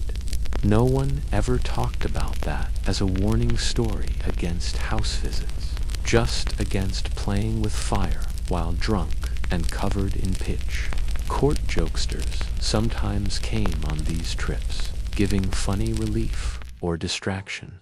Their job, keep everyone laughing, and act like it was not strange when someone's lord uncle passed out, half-dressed in a pile of laundry. Some even did acts, with houseworkers, dances, riddles, dirty songs that ended with private shows upstairs. Royalty liked to mix fun with bad behavior. After all, what is the point of being king if you cannot ask for both a lute solo and a foot rub at the same time? But these were not just wild nights. They had results. For the women in them, a royal visitor could be a curse wrapped in coin. Sure, the money was good, better than normal, and yes, there was a chance at favor, maybe even a spot at court as a mistress or maid. But most of the time, the notice burned too bright. When kings moved on, their companions were left behind, with child, shamed, or in danger from jealous wives and tricky courtiers. There is a bad-named case in Bohemia of a house girl who was made a mistress of the king, then told she was a witch by his helpers just to get rid of her. She was killed. The king married someone else a month later. And of course, royal visitors were not really gentle. Power does not always make people nice. Some came in asking for challenges, ordering many women at once, or asking for strange experiences based more in meanness than being curious. There were workers who were beaten, marked, or hurt forever after a royal visit. And justice, funny, you could not take a rich man to court. You were the crime in their eyes. Yet, for some women, a royal visit meant a chance to make more than they would in a year, or at least get a favor they could use later. Some smart-head ladies made sure to flatter the royal ego just enough to get protection. Your Highness, we would never let your name be made dirty. Wink, wink. All of a sudden, that house had guards outside and a lower tax payment. Sometimes loyalty was bought with lace and being quiet. There is a strange history moment from the 1500s in Milan where Duke Filippo Maria Visconti had a private house built inside one of his castles. It had themed rooms, changing staff, and even a menu written in Latin for being fancy. One of the rooms was called the Room of Silence, where guests had to act out their wants without talking. Some history people say it was about power. Others say he just did not like small talk. Who knows? What we do know is that houses near royal courts were often controlled by royal insiders. A rich cousin might put money in one. A past mistress might run one, her debts paid off by some thankful baron. There were rumors of whole house networks in places like Paris and Naples, connected by rich families who used them not just for fun, but for politics. Because, yes, sometimes the royal house visit was not about closeness at all. It was about deals, quiet talks, blackmail. Think of a duke asking a rival to a house, then making sure the right ears were close to the wall, the right sketch artist hiding in the laundry basket. Pillow talk could make thrones fall. That is why, during times of political stress, house visits by royalty suddenly went down. It was not because kings got moral. It was because they got scared. No one wanted to be caught with pants down during a takeover, unless it was their own takeover. Then it seems it was okay, even among royalty, what people thought mattered. A king who went to too many houses risked scandal. One who never went at all risked being thought strange. Some rulers, mostly in holy countries like Spain, took great care to keep their actions secret. Others leaned into it. Better a public sin than a hidden one, one French prince was said to have said. Then he fell off a balcony, trying to sneak out of a house. God's timing, for sure. So, the next time you hear about old-timey kings and their courtly fun, remember that some of that fun had rooms with uneven floors, itchy feather beds, and a woman named something like Lettuce or Gertrude trying to find her other earring before the guards came in. Because when it came to houses, royalty was not above the game. They were the game, and everyone else just tried not to lose. It is another quiet morning after a very loud night, and the house feels tight. Not the usual hangover and washing kind of tightness, but something more sharp. The workers look at each other a bit too fast.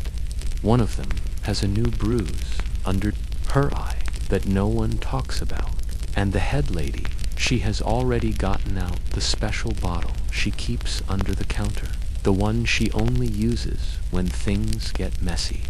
Because while houses might look like contained mess, there is a more secret layer to them that most people do not see. Under the wine and sweet smell, past the soft curtains and coin-filled drawers, is something much colder, much smarter, and much more dangerous. Knowing things, not the smart kind, the spy kind. Tonight, we are going into the house as a spy center, because yes, closeness, gossip, and treason have always been together like candles, wine, and sad thoughts. And old-timey houses, with their changing group of drunk rich men, tricky sellers, and loose-lipped churchmen, were perfect little listening spots. If you wanted to know who was paying for a fight, who was sleeping with whose wife, or which lord was going to change sides, you did not need to hurt anyone. You just needed to bribe the right head lady. Let us begin with the women themselves. Houseworkers had one big good thing over almost everyone else in the old-timey world. They were not seen, or rather, they were not paid attention to. Men told their secrets while undressed, drunk, and full of false sureness. They bragged, wind, planned, and they never thought twice about the woman sitting across from them, filing her nails, or pouring more wine. But she was listening every time.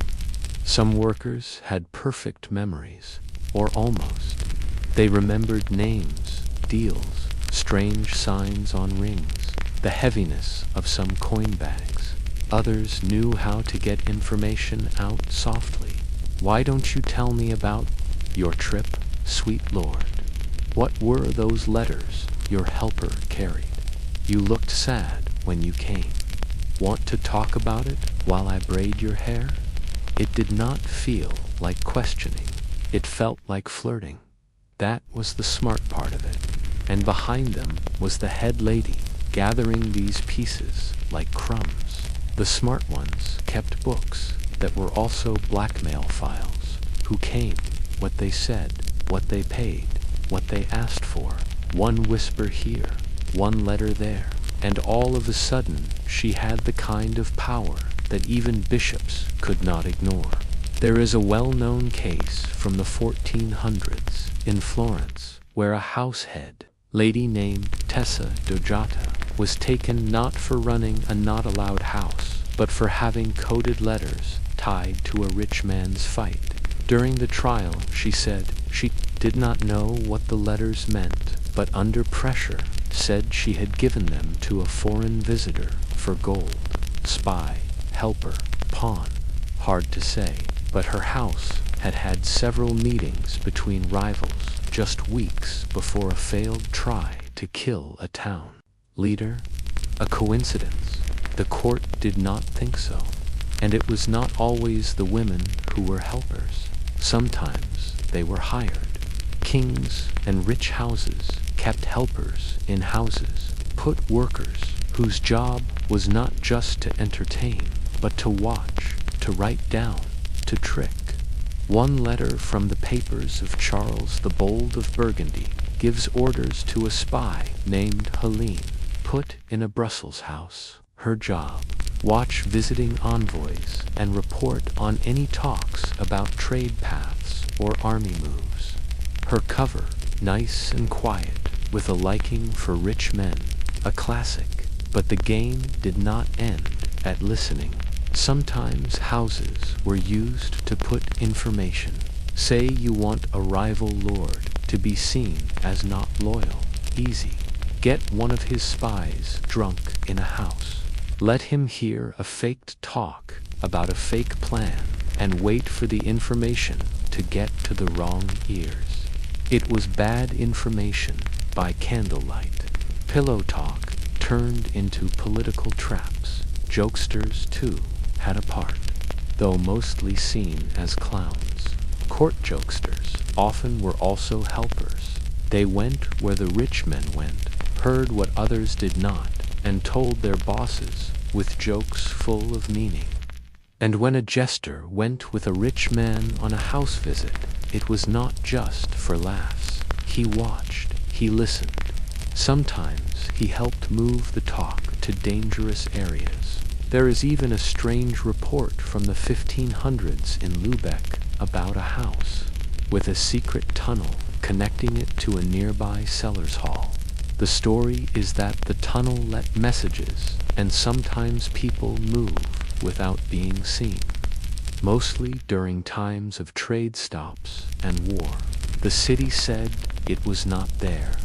But in 1892, builders found what looked like a bricked-up path under an old bathhouse. It makes you think. And then there were the coded messages, not letters. Those could be found. No, we are talking about messages, baked into bread loaves, patterns put into corsets, lipsticks smudged in shapes on a mirror. One house in Bruges was said to use flower arrangements to signal warnings. A red tulip in the window meant all is safe. A black poppy meant do not come in, enemy inside.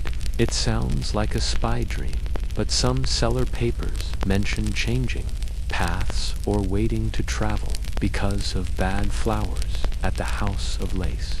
If that was code or a happy accident, it worked. There is a real smart talk about how official these things really were. Some say house spying was a system, part of organized groups used by courts and guilds. Others believe it was more on your own, happening by chance rather than plan. Either way, the result was the same. Houses were dangerous, not just because of sickness or meanness, but because someone was always watching, listening, waiting to get money from your loose lips and looser morals. But do not forget the risk in it. Spying was deadly. A worker found passing messages could be hurt or killed. A head lady found hiding a runner might lose her things or be burned out overnight. There were no medals, no money for old age, just the hope that your secrets were worth more than your being quiet. Yet they did it anyway. Some for money, some for safety, some for revenge. A few may be out of loyalty to a thing they believed in, though idealism tends to get thin when you have bruises from last night's visitor and a knife hidden under your pillow just in case. So, as you walk through the house one last time before the sun comes up, think of the girl laughing a little too loud, the head lady who just happens to know the name of a diplomat's dog, the helper carrying laundry with a strange stiffness to her walk, like she has got something sewn into the bottom of her apron, the candle put in the wrong window, the drunk lord muttering about borders he was not supposed to talk about, and ask yourself, in a place where everyone lies for a living, who is telling the truth and who is selling it? The days mix together now, smoke-marked mornings, music-filled evenings, and the constant steps of boots and bodies through noisy doorways. You lose count of how many faces you have seen come and go. The air in the house never really gets clean, even with the windows open. It is heavy with sweet smell, breath, and the kind of secrets that stay in the corners long after the doors close. But tonight, something changes. A person has been taken, not a worker, a visitor, and not by force, by order. Quiet, fast, and under the cover of too much wine. Because here is another truth about old-timey houses. Sometimes they were not just places to get information. They were places to catch people, to trap them, to turn the power of fun against the powerful. Tonight, we are digging into one of the most tricky threads in the house web, spying's sharp cousin, blackmail. When secrets are whispered in dark spots, a person is always listening. And when men take off their clothes in rooms where no one can see them, they forget who is watching. For a smart head lady, or a houseworker with a good memory and a steady hand, this was a chance on a silver plate. Blackmail in houses was not always official. Sometimes it was as easy as keeping a rich man's dirty tunic and giving it back. Only after a coin bag got much lighter. Sometimes it was more quiet. What a shame if someone were to say where you were last Thursday evening, Your Grace. Just a soft reminder that being quiet was not free, ever. But in other cases, blackmail was a machine, a business, an industry. Some houses in big cities, Florence, Paris, London, had whole rooms made for it. Not with listening devices, of course, but with helpers in hidden spots, walls made for listening, and peepholes so smartly placed you would never see. Some houses even trained workers just for seduction and not getting in the fun way, getting in the get them talking, and do not forget a single word way. One of the most bad-named cases comes from the 1500s in Venice. A rich man loyal to the leader was found in bed with the daughter of a rival political family. The head lady, whose house both families went to, had put a trusted worker in the next room. With her ear to a hollowed-out panel, she heard everything. Names, plans, words of bribery. 2 weeks later, the rich man was taken, his house taken. The rival family strangely avoided all charges, the house quietly paid for. By both sides from then on. 'Cause when everyone is dirty, no one can dare to shut you down. Some women made blackmail their whole job.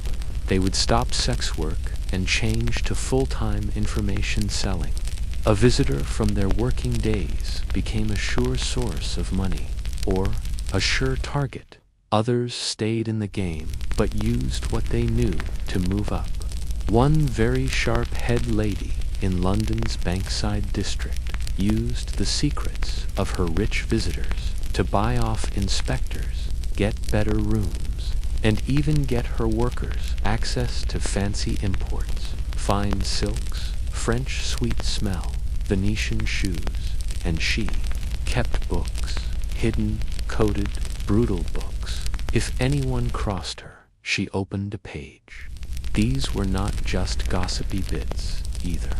The blackmail-worth secrets had treason talk, affairs with married rich people, secret debts, wholly bad talk, plans to leave, and all kinds of things that could get a man hanged, or worse, demoted.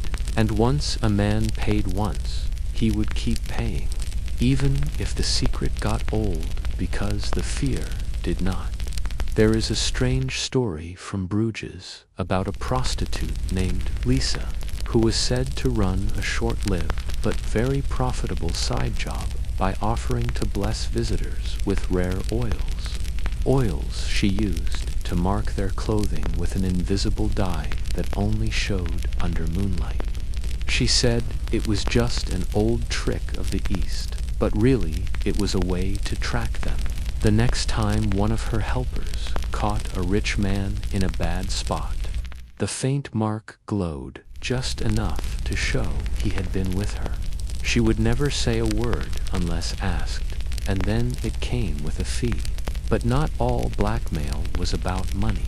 Sometimes it was about power, politics, safety, a house under threat. From the church might by chance find a bishop's lost ring or misfiled love note. A city inspector getting too close might get a polite message, reminding him of a night from 3 winters ago that had 2 bottles of claret and a boy with a very good memory. The balance of power always changed, and blackmail was the center point. Of course, there were risks. Some visitors did not like being reminded of their sins. There are known cases of head ladies being found dead with no clear bad guy, workers disappearing after telling the wrong person, or whole houses burned to the ground in strange fires. It was a dangerous game, and not everyone played it well. Some history people say that blackmail was the real money of the old-timey house world, more worth than closeness, wine, or even coin. Once you had someone's secret, you owned a part of them. You did not have to touch them again. You did not even have to see them. Just one note, one look, one small reminder could keep the coins coming in for years. Others believe blackmail was rare, too dangerous, and mostly by chance, lucky moments that were used only when the stakes were high. Either way, it is clear that houses were not quiet spaces. They did not just take secrets, they made them into weapons, and it was not only men who were targeted. Women, rich ones, noble ones, kept-away ones, went to houses, too often in secret.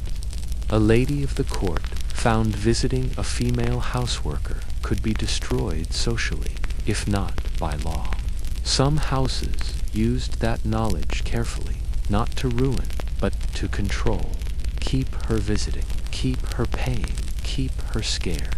So when you picture an old-timey house, do not just see the beds and the bruises. See the books, the secrets, folded into the bottoms of skirts. The helper who remembers every face, the bottle of ink hidden in the kitchen drawer. See the look the head lady gives a rich man as he stumbles out, lips tight, unreadable, but somehow winning.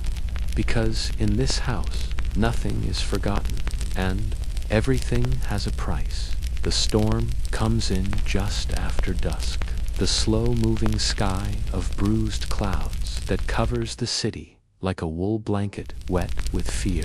Rain hits on the windows of the house like 1,000 small fingers, and the candles flicker with every bit of wind that gets through the bent wooden frames.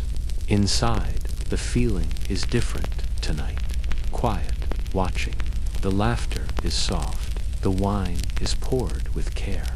And the young girls, they are whispering about the widow who was taken from her home 3 streets away, said to have cursed a milkmaid's cow, or maybe made a judge's son not able to have babies. Either way, someone yelled which that was all it needed, because for many years, long before smart thinkers started asking about the sense of putting people on trial for talking to cats, houseworkers were among the first to feel the fire.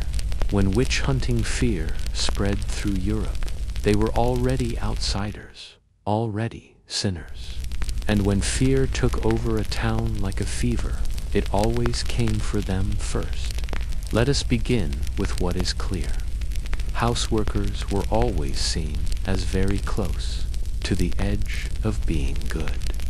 They lived outside the hopes of marriage and family.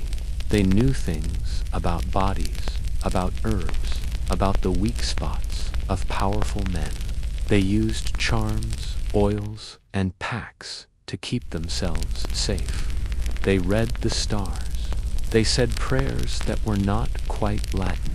So, when plants failed, when babies were born not alive, or when someone's cow just stopped giving milk, who do you think people blamed? If you guessed the woman who gave me a strange tea and also once told me my wife smelled like vinegar, good for you. You have figured out the old-timey logic code. The tie between sex work and witchcraft was not just made by scared farm people. It was official. Church, men, judges, and inquisitors often put sinful women together under the same cover of suspicion. If a woman was known for being with many men, being on her own, or having strange knowledge, if she lived without a man and made her own money, she was already halfway to the stake.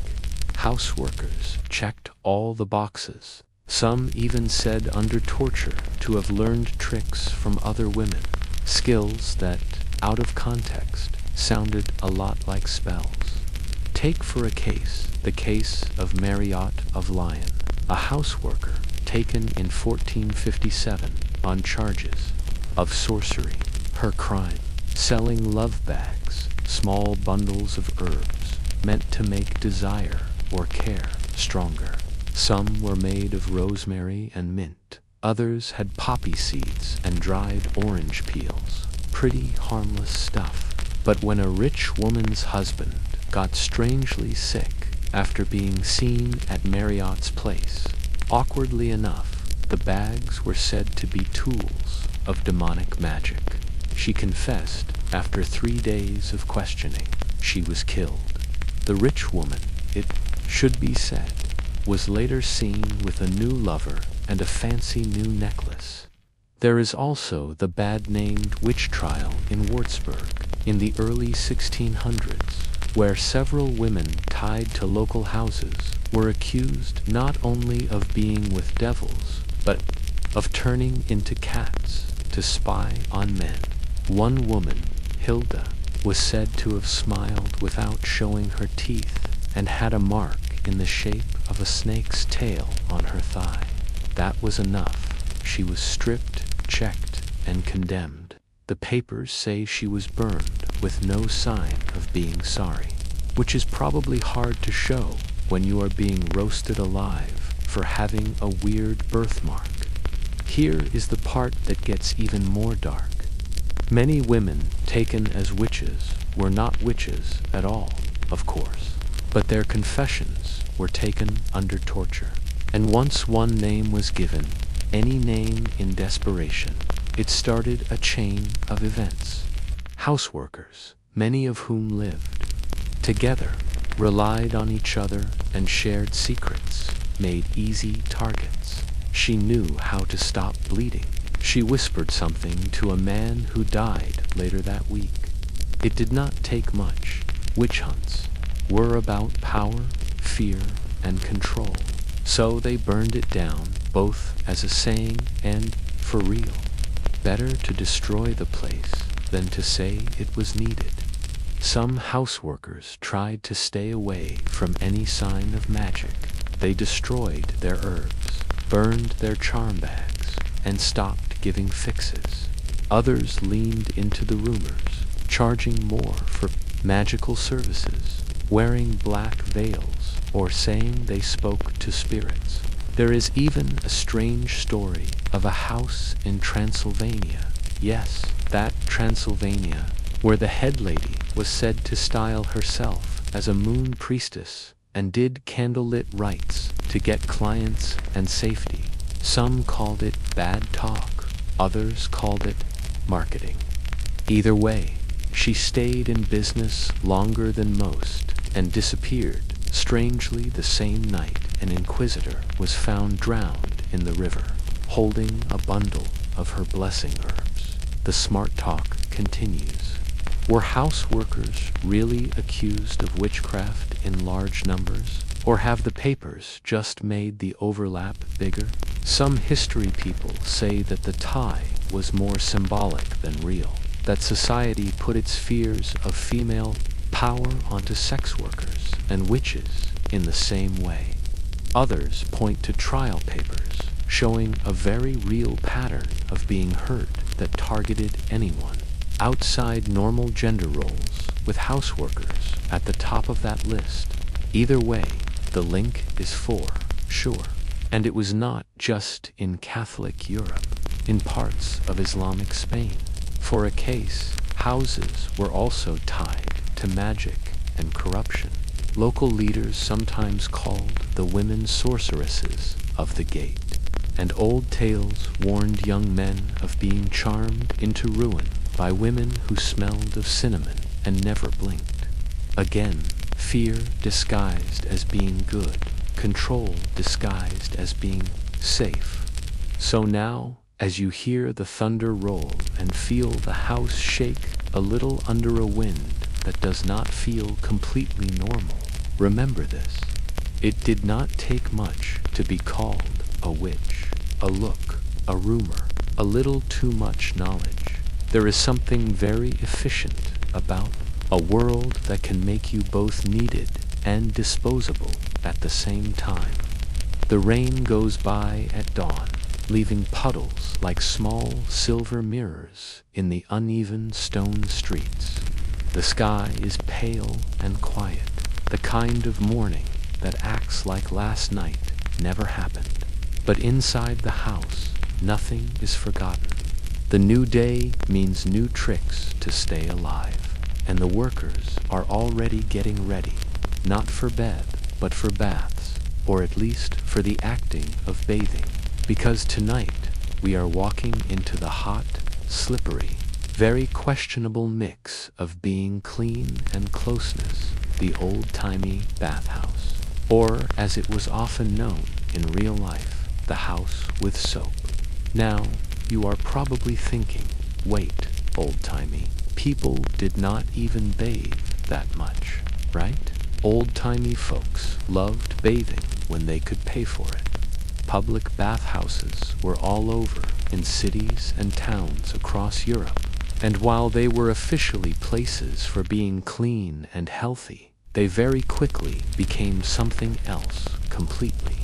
By the 1300s, the line between bathhouse and house was so blurry, it might as well have been sitting in a wooden tub. Let us set the scene. The air is thick with steam and the smell of lavender, pine sap, and boiling lye soap. Behind a thin screen, a person is singing badly while pails of water splash onto warm stone floors. You are given a towel, a wooden comb, and a weak smile from a girl whose job is technically to help you wash. Technically, these helpers, almost always women, were called bégueneuses in France or just bathers somewhere else. And while many started their work scrubbing backs and heating stones, their jobs often changed by request. Want someone to wash your hair and nothing more? Fine. Want someone to wash your ego for an hour while you sit undressed in a shallow pool that will cost more? Want someone to join you in the pool and forget that being clean was ever the point? That is where things got interesting. Bathhouse workers were not always prostitutes, at least not by name. In many cities, bathhouses were known fronts for sex work, and everyone from the mayor to the local baker knew it. In fact, some towns gave 2 licenses, one for bathing, one for accompanying services. If the clerk stamped both, congratulations. Your business was officially steamy in every way, and they were not subtle. Bathhouses showed off with paintings of nude couples, with signs showing lovers in a hug, or if you were feeling very bold, a set of crossed towels tied with red string. In cities like Paris, Prague, and Milan, bathhouses offered deals: a soak, a shave, a meal, and a friend. The original spa day, if your idea of relaxing had hot water and mild scandal. Of course, the church did not like it. Not the bathing, just the everything else. Churchmen gave talks about the moral badness seeping from the bathhouses, warning that soap washed away goodness right along with dirt. Some towns passed laws separating bathhouses from houses, making owners pick one license or the other. Spoiler alert, most picked the one with more coin. There is a very funny case in Cologne, where city officials banned bathhouse workers from doing acts of delight while in the water. The rule was quickly ignored. One inspector said that the bathhouses just moved the tubs so that the sins happened behind the large, and the tubs themselves do not picture marble or porcelain. Most were huge wooden barrels, deep enough for 2 or 3 with water that was warmish at the start and a little bad by the end of the night. Workers poured in hot water from iron pots, tried to scoop out floating dirt, and added rose petals when things got very suspicious. Soap was lye-based and stung like being betrayed. Shampoo was made from herbs and sometimes egg yolk. The real luxury, heat. Bathhouses burned through wood like gossip in a convent. Health officials sometimes cracked down, demanding checks for cleanliness, disease control, and decency. One rule in London said bathhouse workers had to scrub all surfaces with vinegar at the end of each shift. Another in Florence said that no customer shall stay unclothed with a woman for longer than the time it takes to say one, Our Father, and to Hail Marys. You can guess how strictly that was followed. Here is a quirky history. Side note, some bathhouses had private steam closets, tiny wooden rooms where clients could sweat out bad things or meet in semi-darkness. One house bath mix in Bologna was said to offer spiritual sweats, saying that the heat cleaned the sins from the body. They even gave prayer beads for 2 uses, of course. So were bathhouses really houses with soap? That depends on the time, the place, and the thought. Some smart people say that many bathhouses were run by the same people who ran houses, with workers moving between both depending on need. Others say that true bathhouses kept a level of being respectable, at least, until the back door opened and the candles got low. What is clear is that the mix was on purpose. Water made people feel clean, but also open, weak, relaxed. It lowered defenses. It set a mood. And in a world where public goodness was strict, but private badness was booming, bathhouses offered the perfect cover. Even the buildings played along. Narrow hallways, layered rooms, curtained spots. A visitor could come for a bath and leave 3 hours later looking flushed, cleaner, and a little dazed, without anyone able to prove much of anything. And let us not forget the part these places played in the community. Bathhouses were not just for secret meetings. They were social centers. Deals were made, songs were sung, women gossiped, men argued politics, and somewhere in the steam, lives were changed. A house was a transaction. A bathhouse acted like it was not, which is why, over time, the bathhouse house mix became harder to see. Cities passed stricter laws. Inspectors visited more often. By the late 1500s, many bathhouses either closed down or went fully into sex work, dropping the soap completely. But for a few centuries, they offered something strange and in between.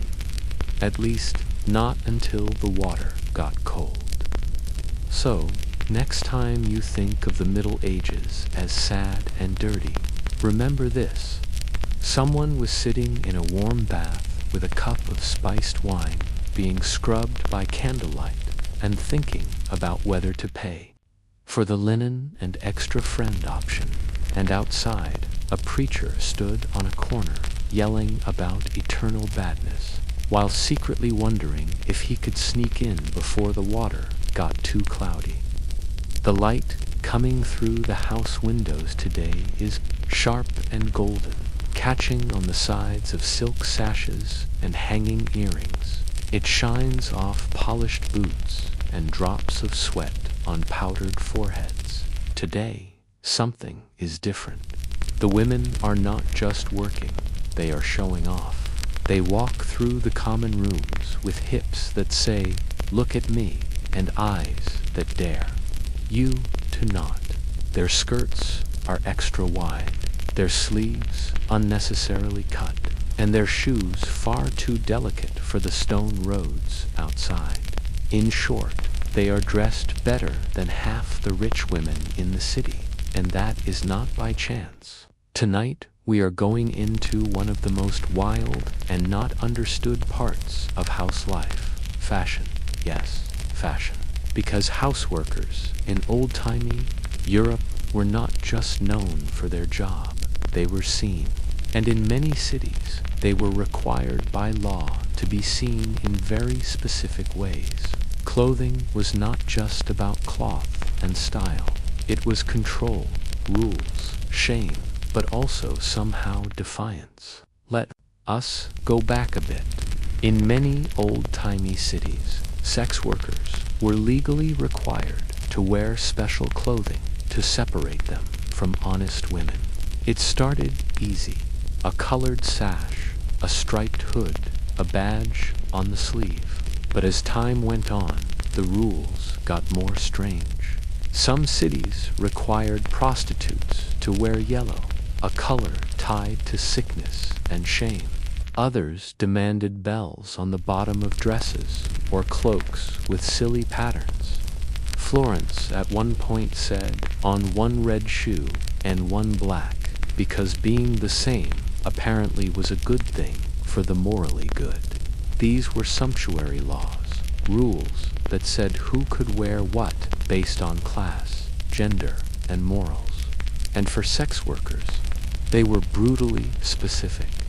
In London's Southwark district, women were banned from wearing veils or cloaks that covered too much of the face or body. Being modest was for wives. In Vienna, they could not wear fur or velvet. In Venice, they were not allowed to wear pearls, unless, of course, they paid a bribe, in which case, sparkle away, my dear. But here is where it gets hard. Instead of being crushed by these rules, many sex workers used them, twisted them to stand out even more. You want me to wear yellow? Fine, I will wear all yellow gloves, corset, feathers. I will be a walking sunflower with cleavage. You say I cannot wear pearls. Great. I will sew fake ones into my sleeves until I shine like a chandelier. You want a striped hood? I will match it with shoes so red they could start fires. They turned shame into a show. They made being seen a weapon. Because in a business where attention meant money, the best-dressed women in the room often got the coin. And if people were going to judge them anyway, they might as well perform. Head ladies, too, leaned into this. The richer ones dressed in silks and brocades, dripping with rings and gold-threaded hairnets. Their outfits were not just fashion statements. They were armor, proof that despite society's scorn, they held power, wealth, influence. In some towns, head ladies even loaned fancy clothes to their workers for special feast days or city festivals, knowing full well it would cause a stir. Let the bishops clutch their rosaries. Let the wives hiss. It brought in business. There is a real recorded event in the 1500s in Augsburg where a group of houseworkers showed up to a church parade in matching crimson gowns and were quickly arrested for bothering the peace of modest women. Their gowns were taken, but the story ends with the head lady suing to get them back and winning. The court ruled that since the women had paid for the cloth themselves, they were allowed to get it back. The judge was said to refuse to look anyone in the eye during the verdict. Another tale from Lyon tells of a house that had a fashion night during Lent, a time when everyone else was supposed to be in rough cloth and silence. The workers, paraded in peacock feathers, painted their eyelids blue with crushed lapis, and wore gold-tipped boots. The local church men were mad, the local men less so. That night, the house made more coin than any other week of the year. Of course, this was not just about style. Clothes were money, status, safety. A woman in fine clothing could sometimes pass for someone above her station, or at least get a few extra seconds of respect before the insult started. Workers with enough savings often kept a church outfit or emergency disguise hidden away, something plain and decent to wear if they needed to blend in, visit a sick family member, or run from town in a rush. Here is a quirky fringe fact. In some cities, houseworkers were really allowed to dress fancy during certain festivals or royal visits. Officials thought it made the city look more colorful, more rich, like live old-timey marketing. So, for a few days a year, the women could shine, walk, and sparkle with no punishment, right up until the bells tolled, and it was back to your given stripes and shame. There is an ongoing debate among history people about the role of fashion in house identity. Some say that the required outfits were pure shame made to dehumanize. Others think that over time, sex workers reclaimed those symbols and filled them with meaning and pride. Think of it as the difference between a scarlet letter and a neon sign. One is punishment, the other is strategy, and some of the influence bled upward. Rich people always looking for the next scandal chic trend, sometimes copied house styles, deep necklines, tight sleeves, patterned stockings. There is a famous moment in late old-timey Paris where a court lady was told off for dressing like a common woman of the street.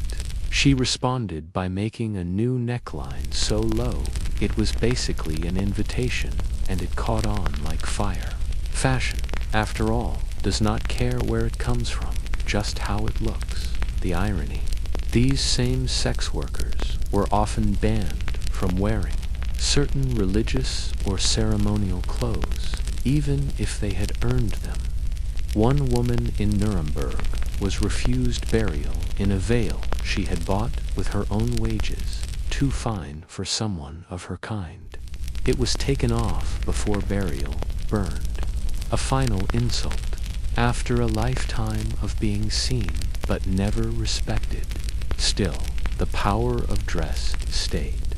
In many houses, the first thing a new worker got was not a bed.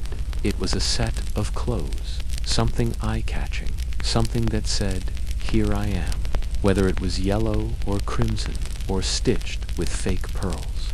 It was a uniform of survival, of performance, of rebellion, quiet or loud. So, next time you picture an old-timey prostitute, do not imagine rags and shame. Picture feathers. Picture satin. Picture someone who knew the rules of being seen and bent them into a weapon. Someone who turned punishment into performance and performance into profit. And maybe, just maybe, left behind more than just cloth when they were gone. The bells ring again. It is market day, and the house's main room is strangely empty. Most of the women are out, not for rest, not for fun, but for jobs. They are moving through the crowd like skilled ghosts, mixing into the mess of stalls and cellars and mud-wet stones. One is buying candles, another is getting vinegar to wash the floors. Two are waiting for a visit from the man who never looks you in the eye, but always asks for payment in exact coin, never more, never less. Because while most of the city thinks houses are run by sin and scandal, what really keeps the whole machine going is much less flashy, money, and lots of it. Today, we are opening the books to see how the old-timey house money system really worked, and it is not what you think. Behind the wine and window shows and lace-up tops was a busy, carefully run, and highly smart operation of taxes, tokens, fines, wages, bribes, and yes, the sometimes bad coin passed in a shaky hand after midnight. Let us start with the basics. An old-timey house, especially a permitted one, ran like a small business, and often a very profitable one.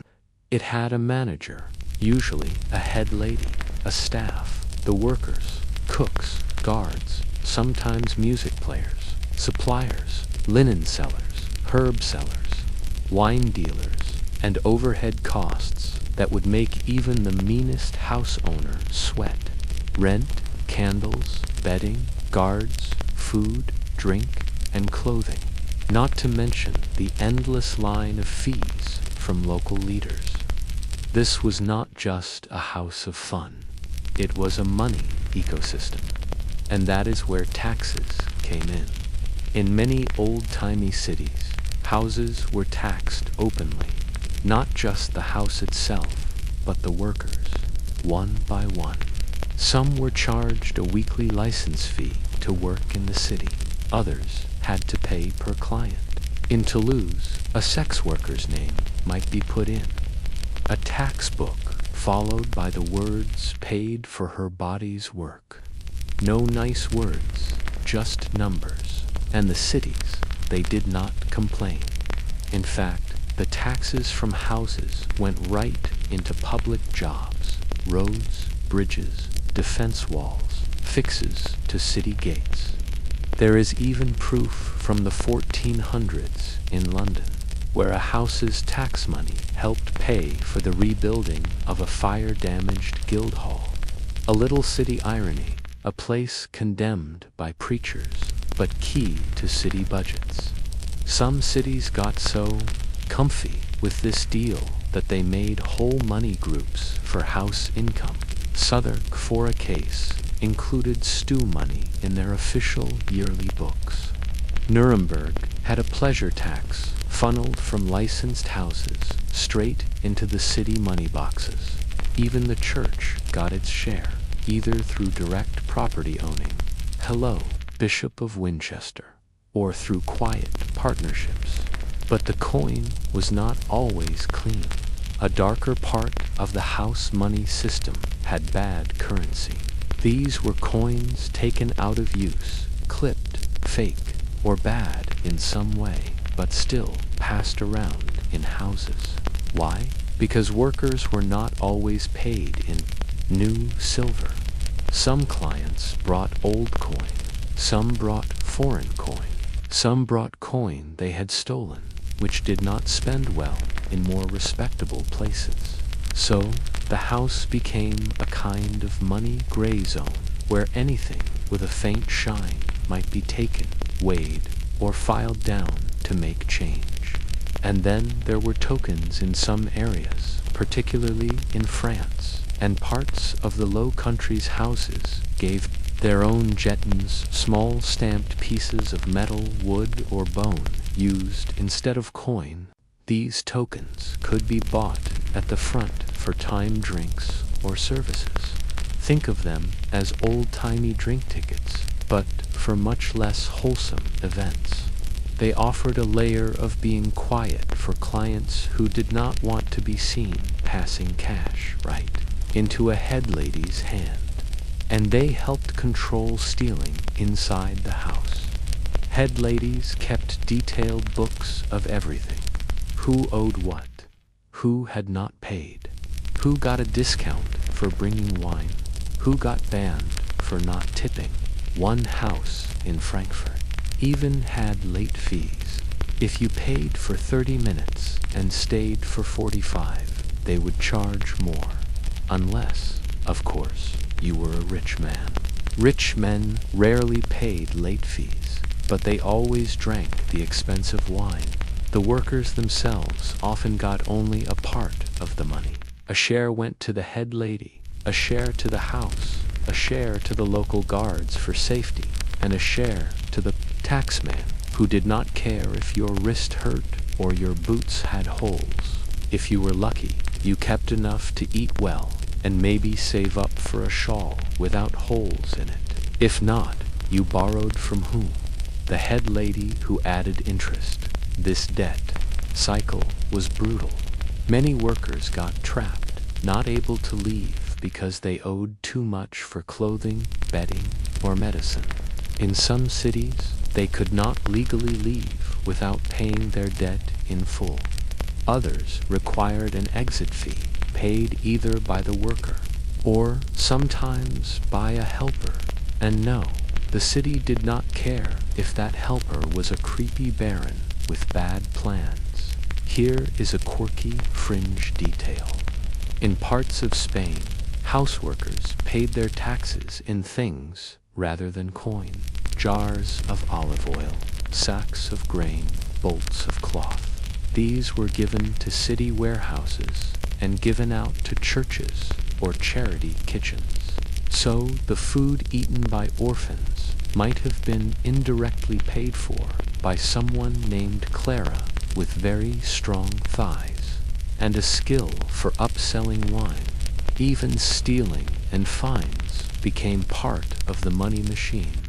If a client stole something, a cup, a pillow, a worker's shoes, the head lady might report it, but more often she just charged the next client more to cover the loss. And if a worker broke house rules, late to bedtime, too drunk to work, slapped a client instead of smiling, they would be fined. The fines were put in the book. Sometimes they could be worked off, sometimes not. The numbers stayed until they were paid or someone disappeared. And do not think the money stopped at the house's doors. Outside, whole small industries grew. On house traffic, flower sellers, music players, seamstresses, rat catchers, apothecaries who sold unsure stamina drinks. A man going to the house might stop to buy sweet smell, wine, or even special cakes known to lift spirits. And someone was making money off every step of that trip. So, no, old-timey houses were not just scandal factories. They were money powerhouses, engines of commerce, quietly needed in cities that acted like they hated them but made full use of their coin. And every time a preacher banged a pulpit about morals, somewhere nearby, a houseworker was counting change by candlelight, wondering if she had enough to fix that broken window before the next storm came, because sin, it turns out, paid for quite a lot of clean things. The wind changes this afternoon, sharp and strange, like it is trying to say something, and the house feels tight in a way that is not just hangover or being hungry. There is a hum, low and electric, moving through the streets outside. A different kind of foot traffic, not the usual waiting clients or gossiping fishwives. This is angrier, faster boots, not slippers. Voices rising, not flirting. Something is happening, and you can feel it in your bones. Because for all the houses, quiet power, the taxes, the secrets, the silk, and staying alive, sometimes the line broke, and when it did, cities exploded. Tonight, We are pulling back the curtain on the dark, mean moments when the world outside came crashing in. The house riots when the people, regular people, poor people, angry people, decided they had had enough, and they came with fire. First, let us be clear, these were not moral fights led by priests with holy water and loud thoughts. The most explosive house riots were not about being pure. They were about class, tension, being desperate, and more often than not, being mad that the women inside the house were somehow doing better than the starving wives outside. Take Paris for a case.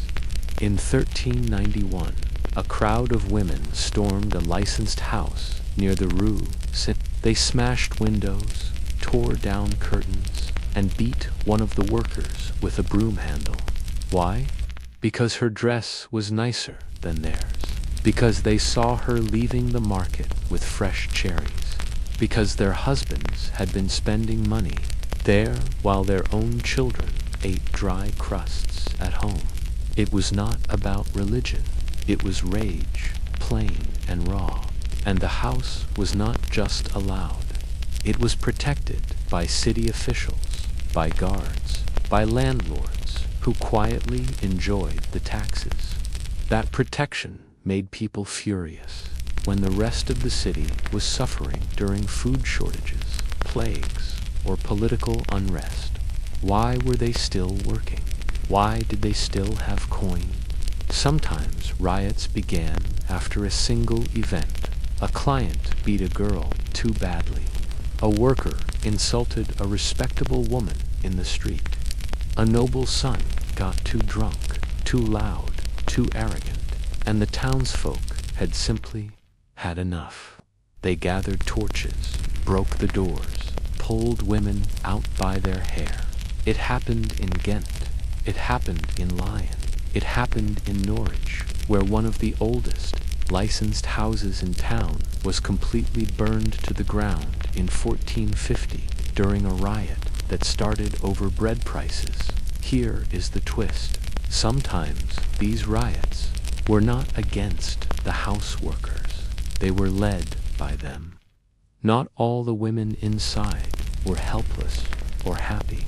Some were furious, trapped, sick of being taxed, fined, controlled. In Nuremberg, in 1505, a group of sex workers protested a citywide curfew that limited their hours. They refused to stay inside. They blocked the street. They even set fire to a merchant's cart in retaliation after he called them coin-stealing lice. The city panicked. Officials met behind closed doors, and then, classic old-timey solution, they raised taxes on ale instead. There is an account from the 1500s in Prague of a full-blown uprising among house workers after a local bishop tried to revoke their operating license. The women organized, marched, delivered a petition written by a scribe who admitted he was compensated in methods not typical of his trade. The petition did not work. The house was closed. But within a week, half the city's alehouses had turned into unofficial houses. Same women, just without tax forms. That is the thing. Riots did not end the house trade. They just shifted it. The houses might burn, but the system adapted. Someone set up shop in a cellar. Someone offered companionship behind a tapestry in the back of a tavern. Someone worked out of a boat tied beneath the docks. You cannot riot away demand. And the city knew it. Still, the threat of violence stayed. Houses started hiring their own guards. Some were just hired muscle, former soldiers, disfigured brawlers, or desperate men who could not get work elsewhere. Others were lovers of the workers, themselves paid in favors or leftovers. Either way, they kept watch. If someone came to throw stones, they threw back, but fire was harder to stop, and houses burned often. Sometimes they were set on fire during larger revolts, part of wider social collapses. During the Peasants' Revolt in England in 1381, several houses were looted and destroyed by mobs who saw them as symbols of urban corruption. When the German Bundschuh rebellions flared, houses of sin were targeted alongside tax offices and city halls, not because of sex, but because of inequality. Houses, especially licensed ones, were seen as part of the machinery that kept the poor poor and the powerful entertained. And not all the damage came from outside. Some houses burned because of mistakes, candles knocked over, drunken brawls, clients refusing to leave. One in Bordeaux went up in flames after a group of university students got into a fight over a loot. The loot was smashed, the table tipped, the curtains caught. The women escaped through the cellar, but the house was gone by morning. The students were fined. The loot owner claimed he was smitten with grief and flame alike. There is a fringe story from Bruges of a house riot that began with a goose. Yes, an actual goose. A worker kept it as a pet. A client insulted it. She insulted him back. He slapped her. The other women jumped him. The goose bit his leg. A fight broke out in the street. By nightfall, the house was trashed. The goose had vanished, and the city issued a bizarre decree banning livestock within the walls of houses of comfort. You cannot make this up. Some historians argue that house riots were part of a larger pattern of resistance, small acts of rebellion against systems of control, not organized revolutions, but pressure points. Others see them as chaotic, emotional outbursts, explosions of resentment that had no real effect long term. But one thing is clear, they happened often, and when they did, they left scars. For the workers, the aftermath was brutal. Even if they survived, they might lose everything: clothes, shelter, income. Some were arrested for inciting unrest, as if their mere presence had summoned the torches. Others vanished into nearby cities, changed their names, started over, maybe, and yet the house always came back. Maybe not the same building, maybe not the same name, but the trade never stayed dead for long. Someone always found a new room, a new curtain, a new set of rules to break. Because as long as there was hunger and power and people looking for an escape, the house would return, smoldering perhaps, but still standing. The air tonight feels thinner somehow, like the city is holding its breath. In the house, the windows are latched shut, not to keep out the weather, but to keep someone from listening. The workers talk in low voices, the head lady's pacing again, her keys jangling faintly at her hip. Outside, you hear the shuffle of a patrol, the official kind. Uniformed men, torches in hand, faces set in grim lines. They are not here for fun. They are not here for coin. They are here for law, or what passes for it. And in places like this, that is always dangerous. Because for all the house's shadowy deals, laughter, strategy, and scandal, none of it could truly exist without the looming threat of legal control. Tonight, we are peering into the iron-bound books and smoky back rooms of old-timey justice. How houses were regulated, punished, tolerated, and used by the very systems that claimed to despise them. Let's start with the obvious contradiction. In many old-timey cities, prostitution was technically illegal and regulated. It sounds insane, and it kind of was. On paper, sex work was condemned as immoral, sinful, and a threat to Christian order. But in practice, city leaders quietly allowed houses to operate, often openly, so long as they followed certain rules and paid certain people. Think of it as sin with a permit. Some towns, like Amsterdam or Cologne, issued official house licenses. These often came with a laundry list of requirements. No soliciting outside the premises. No married women allowed to work. No services on holy days, unless the client was traveling and very persuasive. Houses were to be kept clean, orderly, and above all, contained. The moment their noise or scandal spilled into the street, the city came knocking, and when they came, it was with inspectors, clerks, occasionally a priest. They did not come to arrest anyone, not unless they were really looking for a scapegoat. No, they came to make sure the rules were being followed. Bedding was inspected, ledgers reviewed, workers counted. If someone looked too young or too injured, the head lady might face a fine, or worse, lose her license.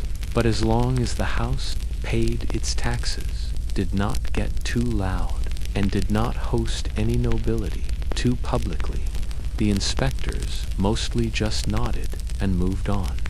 Still, a threat of punishment hung heavy, because while the house might be licensed, individual workers were rarely protected. If a client complained, if a bishop got angry, if a scandal caught the wrong attention, then it did not matter how many receipts you had in your ledger, you were a criminal.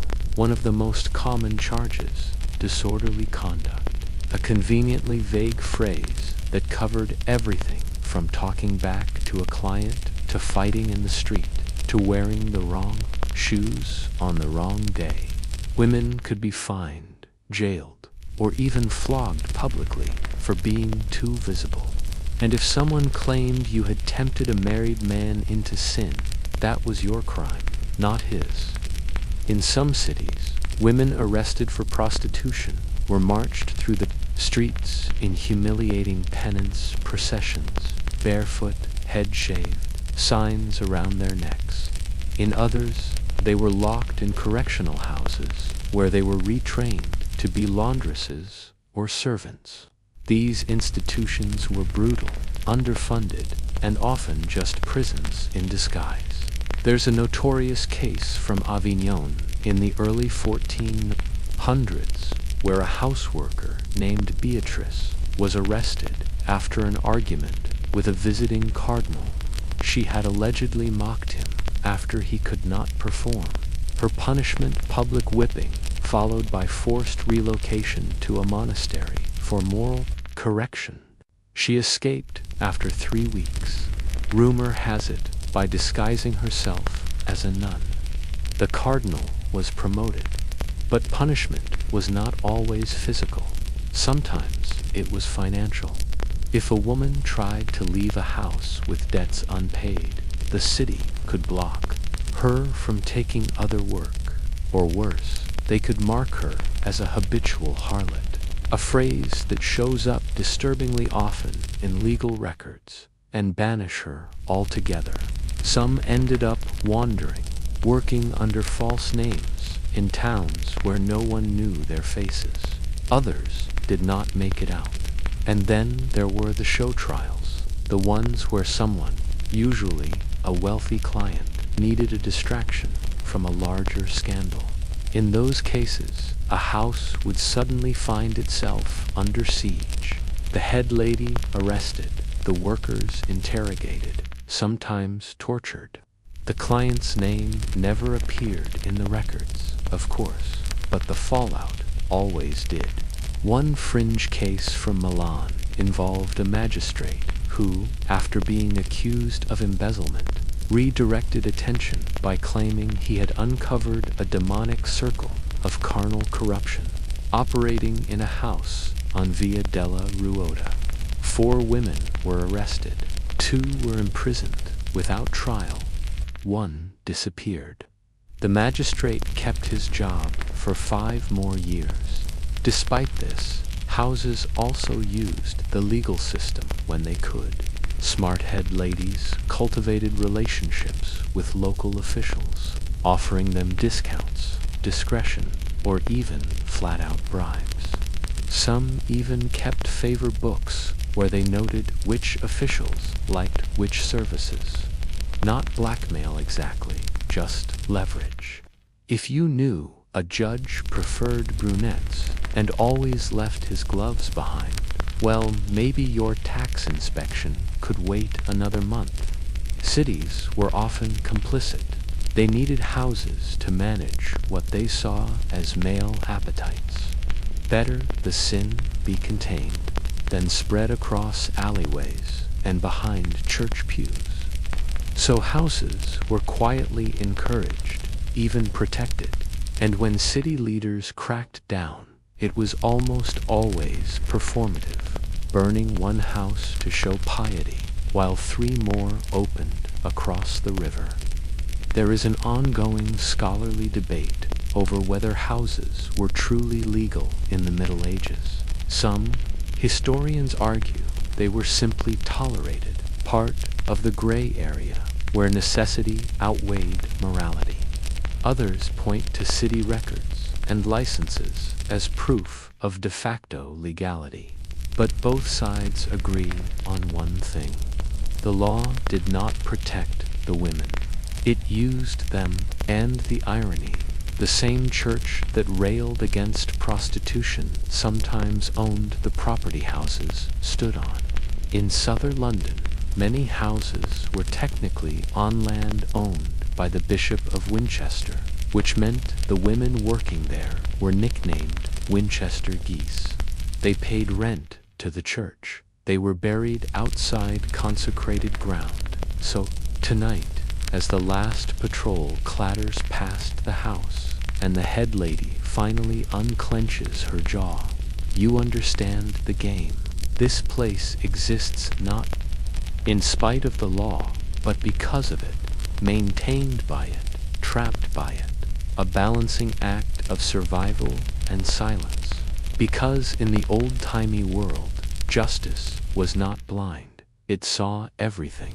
It just chose who to punish. By morning, the tension eases, just a little. A loaf of bread appears on the kitchen table, warm and stolen. A girl hums while scrubbing wine from a bodice, her voice cracking now and then, like a fire that has forgotten how to roar. And upstairs, someone is pretending to sleep, though everyone knows her client left before dawn.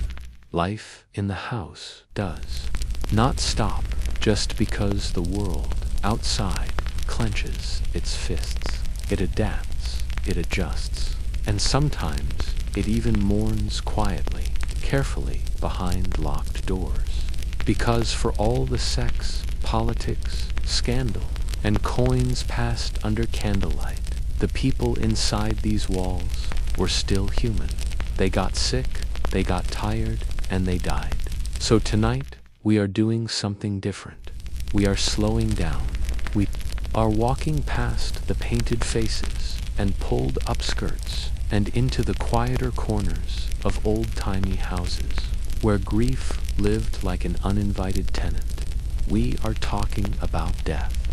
Death in a house was a different kind of complicated, not just because it happened, though it did more often than anyone wanted to admit, but because of how it was handled, with shame, with silence, with a lot of hurried scrubbing and quiet prayers no one would ever say out loud in a church. Let's start with the practical side. Sex work was dangerous. The risk of injury was constant. Violence from clients, disease, infection from minor wounds that in a world without antibiotics could become lethal in a week. And then there was childbirth, always a looming threat. Contraception existed sort of in the form of herbal brews and leather pouches soaked in vinegar, but it did not always work. When a woman became pregnant, it changed everything.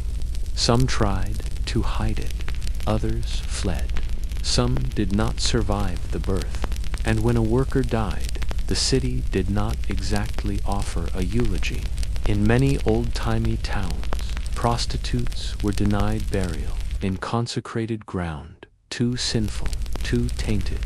They were considered outside the church's grace. So when one of them died, whether by sickness, childbirth, accident, or worse, the head lady had to figure it out, quietly, quickly.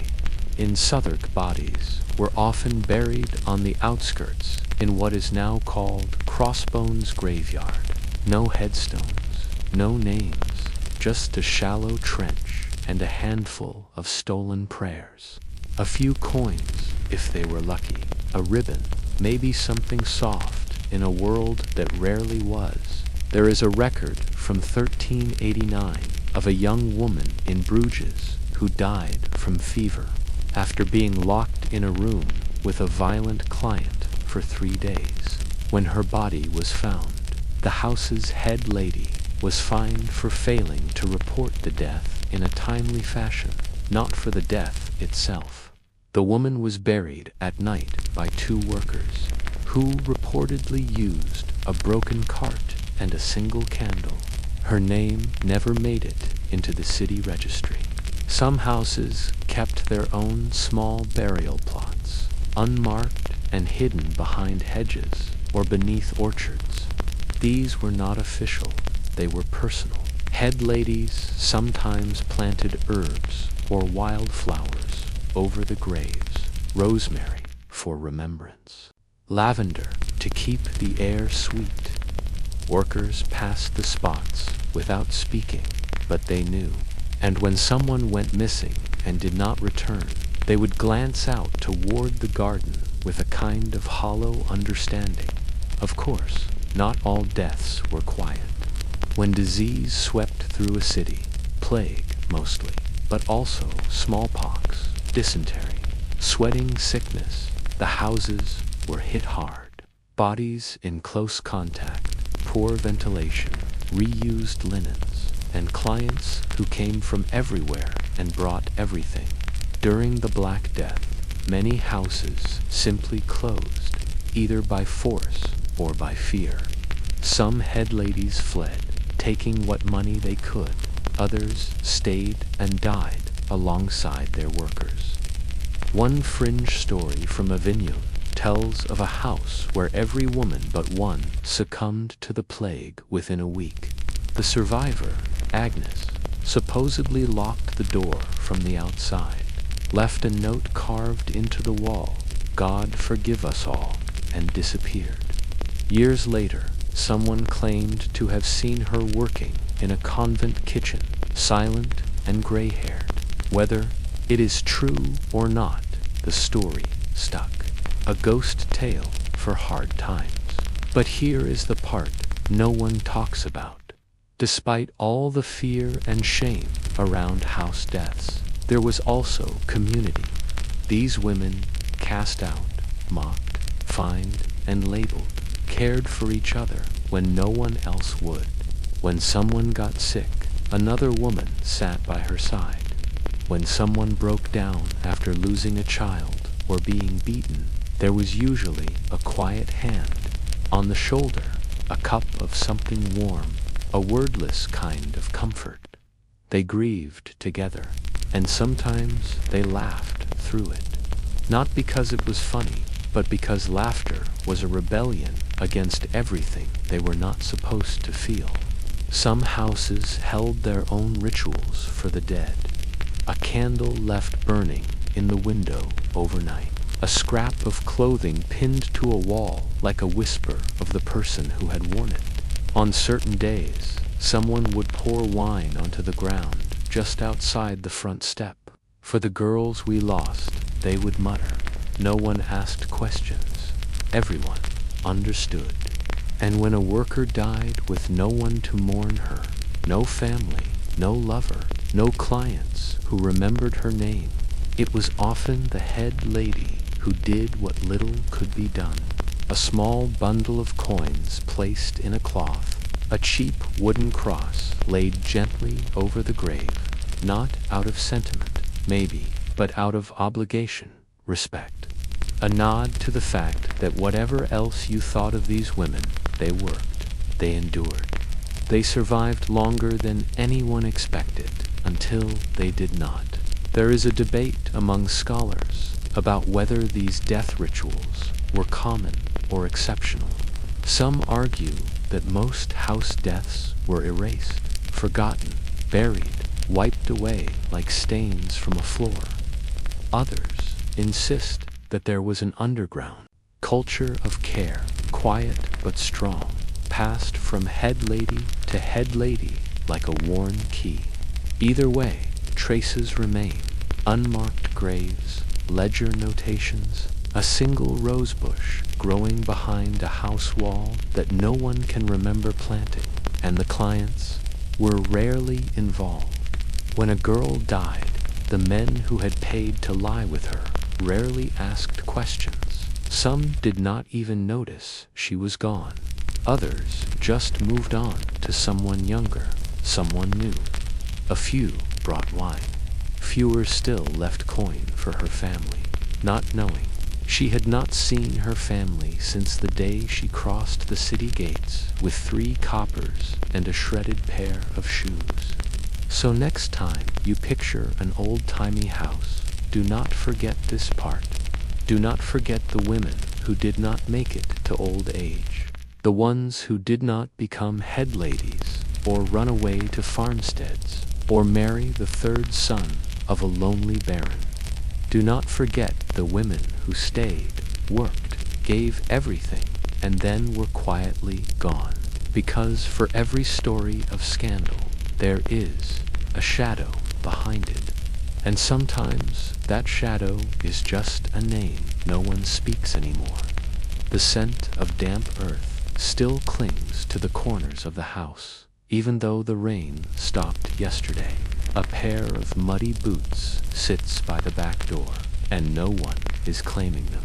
Upstairs, someone coughs, dry, sharp, like it is trying to escape the body that keeps dragging it out. The house carries on. Of course, it always does, but it is quieter, heavier, because there is something that has crept in and settled behind the curtains and inside the bones of the women.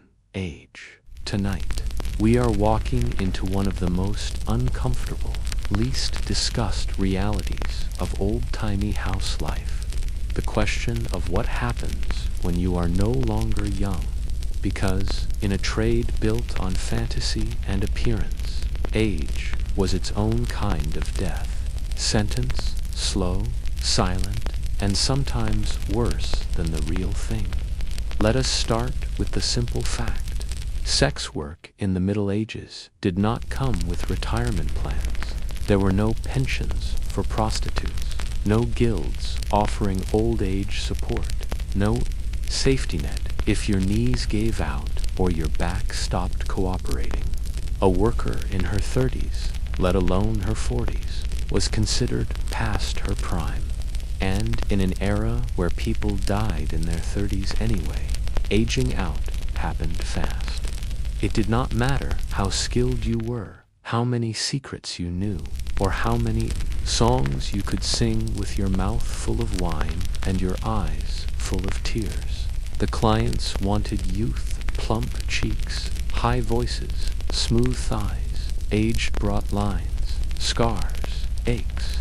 Age made men uncomfortable, reminded them that beauty did not last, and maybe neither would they. So, what did aging workers do? Well, if you were lucky and smart, you aimed for promotion. Becoming a head lady was the golden ticket. It was not easy. You had to be tough, connected, able to manage a dozen personalities and half a dozen drunk clients with the grace of a duchess and the brutality of a butcher. But it came with stability, authority, your own key to the coin box. Many head ladies had once been workers themselves, bribed, They waited for the old head lady to retire or die or vanish, and when the moment came, they stepped in, usually with better shoes and a list of rules no one wanted to test. Some women transitioned into less visible roles, cleaning, laundering, cooking. They stayed within the house, but out of sight, folding linens and pretending not to hear what was happening upstairs. A few even married, not always for love, a second chance sort of arrangement, not glamorous, but safer. Then there were those who drifted, who left the city, or tried to, who packed up their worn dresses, tied their coins into a scarf, and walked toward some place where no one recognized them. Some found rest, some found worse. Purportedly joined a traveling troupe of actors at the age of 30. Billed as Madame Nightingale, she sang Bodhi songs and told fortunes until her voice gave out. The troupe buried her under an apple tree with a wine bottle for a headstone. Steal income, it stole safety. Clients who once treated you with flattery now barely looked your way, or worse, mocked you. Other workers sometimes avoided older women, afraid their misfortune might rub off. Age became a stain. You were not mysterious or mature. You were used up. In some houses, older women were openly pushed out. That is why so many establishments lined their halls with the youngest faces up front, the newer hires in the best gowns, the older workers kept to the back rooms or the day shift when traffic was thinner. Even head ladies participated in the illusion, painting their faces smooth, tying their corsets tighter, claiming to be barely 30, when everyone in the house knew she had delivered twins back when the plague first swept through town.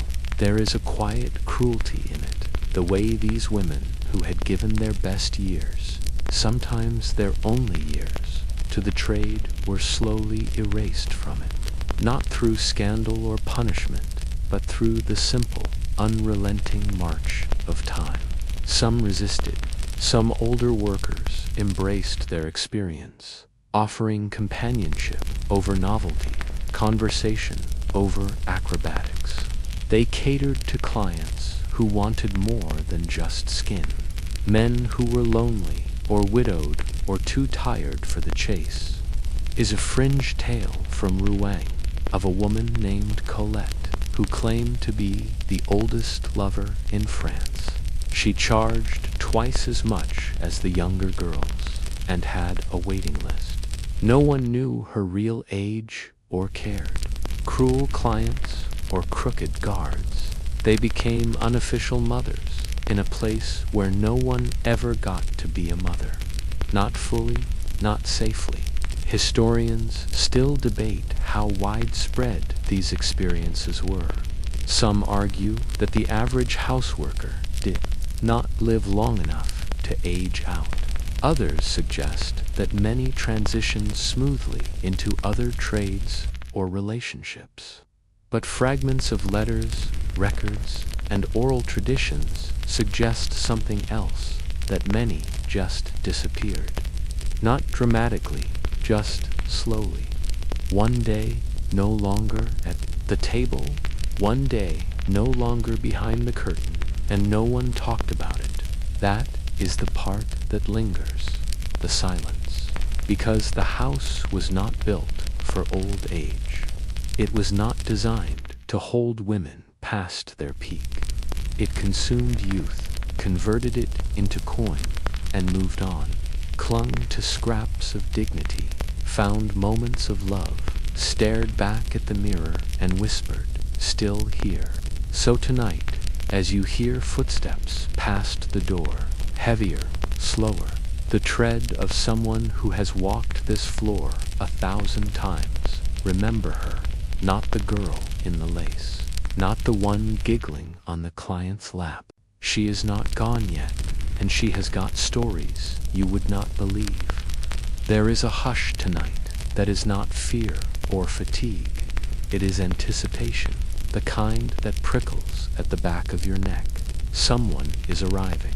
Word traveled ahead. A carriage. Spotted outside the gates, liveried guards on horseback, crests barely covered under dust-stained cloaks. The house is scrambling, not to hide anything, but to shine everything.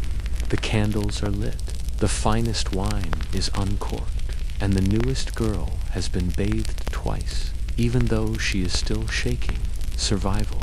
Nobles were dangerous clients, not because they were violent, though some were, but because they did not have to follow the rules. They could by silence. They could demand anything. And if something went wrong, well, it was never there.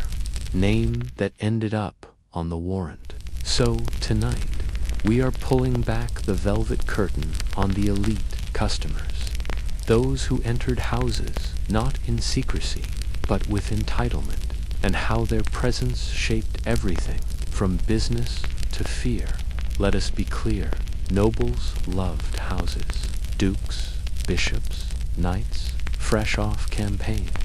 They all came, often loudly, often in groups. Attendance was so routine it became a performance. They would arrive with fanfare, throwing coins to street urchins, demanding music, sending servants ahead to prepare the girls. It was not secrecy they wanted, it was spectacle, and the house adapted quickly, reallocated everything. The best rooms were cleaned top to bottom. The most polished workers were assigned, often whether they wanted to be or not. Wine was upgraded, beds were turned down, perfume flowed like prayer, and the price doubled at least. Nobles did not haggle. They paid, if not in coin, then in favors. But that favor was a double-edged blade. On one side, yes, a noble patron could protect a house. They could argue down a city fine or donate anonymously to cover taxes. In theory, on the other side, a noble could destroy a house with a single whisper. If a client died under suspicious circumstances, if a servant overheard too much, if a girl got pregnant and thought for 1 second she might ask for support, raids, accusations of corruption or witchcraft, nobles could walk away, the house could not. One infamous case from Florence in 1434 involved a duke who hosted a private masquerade in the upper rooms of a well-known house. A servant overheard political gossip, names of rivals, hints of treason, and repeated it. Was closed. The head lady arrested. The servant disappeared. The duke was promoted to ambassador. And then there were the requests. Nobles did not just want pleasure. They wanted control. They brought outfits, scripts, demands that blurred into the cruel. Some wanted blood. Some wanted nothing more than to lie beside someone who would not talk back, even if it meant she was gagged.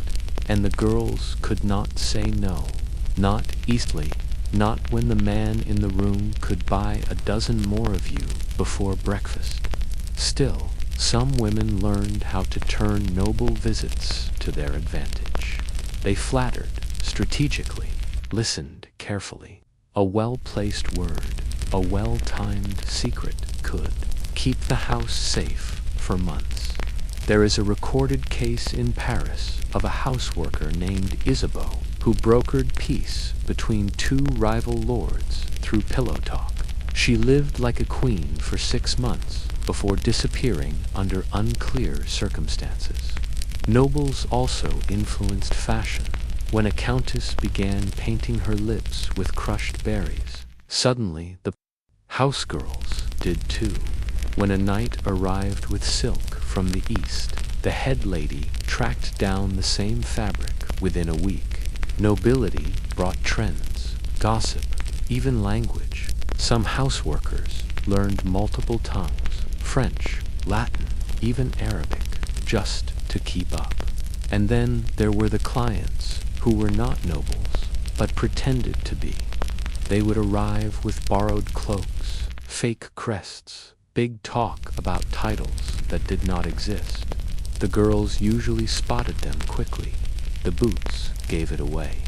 A real noble's boots were polished and hand-stitched. The fakes were soft at the heel, like he had been walking instead of riding. But the head lady often let it slide, let the man feel powerful, let him spend like he was wealthy, then gently reminded him when payment was due that his lordly generosity should match his stories. There is even a fringe account of a house in Bordeaux that offered discounts for actual nobles, but charged double to anyone claiming to be one. A running joke, but also a trap. If you said you were a duke and then could not pay the duke's rate, that was fraud. And the head lady had a cousin in the city guard. Of course, not all noble visits ended in drama. Some clients were respectful, some were kind. A few even supported children born from these visits, quietly, generously. But these were exceptions, not rules. Most nobles treated houses like theaters, where they were the only audience and the only critic. And for the workers, these visits brought both terror and opportunity. A noble might lift you out of the house for a few weeks, take you to a country manor, drape you in velvet. But he might also forget your name before morning, might leave bruises, might ruin you. And if he did, who would believe you? There is ongoing scholarly debate about how much political influence houses had through their noble clients. Some argue they were hotbeds of soft power, with women shaping policy through whispered influence. Others suggest that is a romantic fantasy. Houses did not shape politics. They were shaped by it, used and discarded like so much else. But either way, the presence of nobility left fingerprints on the rooms, on the routines, on the faces of the women who had to smile a little harder when a crest showed up on a carriage door. So tonight, as the front curtain lifts and a cloaked figure steps into the candlelight, do not just look at the gold ring on his hand or the furs on his shoulders. Look at the way the girls stiffen. Look at the head lady's eyes as she calculates risk in real time. Look at the silence that settles like a frost, because when power walks in, it does not knock, it just expects. By now, you know the creak of the floorboards in this place, the smell of old wood soaked with wine and sweat and lavender oil. You know which stair groans when someone sneaks up at night, and which window never shuts all the way. But tonight is different, not because of a client, not because of a raid, because of you. You have been here long enough to see through the walls, past the costumes, and what you are seeing now, the ghosts, not the white sheet kind, the real ones, the echoes, the weight, the history pressed into the fabric of the place like a second skin. Because when a house lives for long enough, it collects more than debts and perfume bottles. It gathers stories, and those stories do not vanish. They linger in the quiet, in the ritual, in the pauses between one moan and the next. So, tonight, we are going to sit with those ghosts. There is the girl who came here dressed as a boy because it was safer. She worked 2 years before someone figured it out, and by then, no one cared. She had soft hands and a sharper tongue, and every client left confused, but oddly pleased. She died during the coldest winter anyone remembered, wrapped in a coat someone else stole before dawn. No one even remembers her real name, just the blue ribbon she always wore around her boot.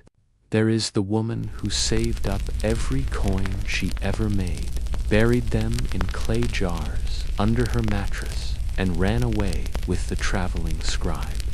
Rumor says she married him, bore 3 daughters, and taught them all to read because she had never learned. Her name still shows up in old ledgers, circled 3 times with a note beside it, paid in full, never returned. The head lady kept the ledger like a charm, a rare ending that did not rot. There is the man who came every week just to talk. He had lost his wife in childbirth, spent years alone. He brought gifts, badly carved wooden birds, dried apples, little trinkets no one needed. The girls laughed behind his back, but took the apples anyway. When he stopped showing up, they lit a candle for him. Not because they missed the birds, because no one else would. Some ghosts are louder. There was a raid once in this very building. You can still see the scorch mark on the ceiling beam. A guard broke a lantern during the chaos. A girl, Anna maybe, pushed her friend out the back window, but got caught in the smoke herself. The head lady did not speak for 3 days. After and one night, she took every cushion in the house and threw them into the fire. Said they smelled like sorrow. They replaced them the next day, but no one sat on them without shifting uncomfortably for weeks. And then there is the ritual. Every house has one, a thing they do without really knowing why. In this one, it is the red string tied to the door, handle at night, a bit frayed, stained, but always there. They say it started after a client returned drunk and violent, and no one heard the girl's screams until too late. Now the string means someone is working. If it is untied, the room is empty. If it is doubled, something is wrong. No one wrote it down. It just became part of the place, like the chipped stair and the perfume drawer with a broken latch. Ghosts do not moan, they do not wail, they just exist. In the stories told between sips of wine, in the way a girl touches the wall as she walks down the hall like she is steadying herself on the past. In the songs they hum without realizing, old tunes passed down from worker to worker until no one remembers where they started. And some ghosts, they are not dead, just gone. Women who left one day and never returned. Maybe they married. Maybe they were arrested. Maybe they crossed the wrong man. The house does not keep photos or paintings, but memories survive. The head lady can still list their habits like inventory. Greta always braided her hair twice, hated cardamom, knew how to fake a limp if the client liked pity. Those fragments are all that is left. There is a fringe belief, still whispered in certain circles, that houses hold a kind of magic, not the spellbook kind, the memory kind. That a house which has absorbed so much intimacy, pain, power, and vulnerability becomes a sort of living being that if you sit quietly enough, long enough, you will feel the ones who came before you. That is why some head ladies refuse to move the furniture, why some rooms are never repainted, even when the walls start to peel. To erase the past would be to insult the house, to disrespect its ghosts. Some scholars argue this is superstition, folklore born from trauma. Others say it is just nostalgia, romanticizing a grim trade.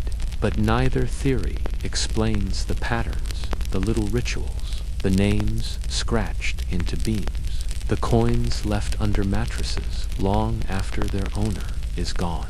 Whether you believe in ghosts or not, the house does. And you have walked its halls. You have heard the floorboards creak. seen the shadows move just slightly when no one is there. You have watched a girl sit by a window with tears she could not explain and hum a lullaby that did not belong to her. Maybe it belonged to someone buried in crossbones. Maybe it was hers in another life. What is certain is this: the house does not forget. No matter how the city changes, no matter how the names and faces blur, it remembers. The ones who worked, the ones who laughed, the ones who did not make it out. So tonight, as the fire burns low and the last candle flickers in its stub of wax, take a moment, close your eyes, and if you feel something, something old, something soft, something sorrowful, do not be afraid. You are just sharing the room. And now the house is quiet. The doors are bolted, the curtains drawn.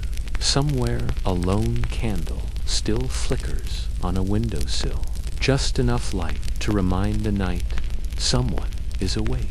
The laughter has faded. The coin has been counted. The perfume has worn off. What is left is the echo. The heart beats slow and steady, pulsing through floorboards, soaked in centuries of secrets. You have walked every hallway, leaned on every windowsill, peeked behind every locked door.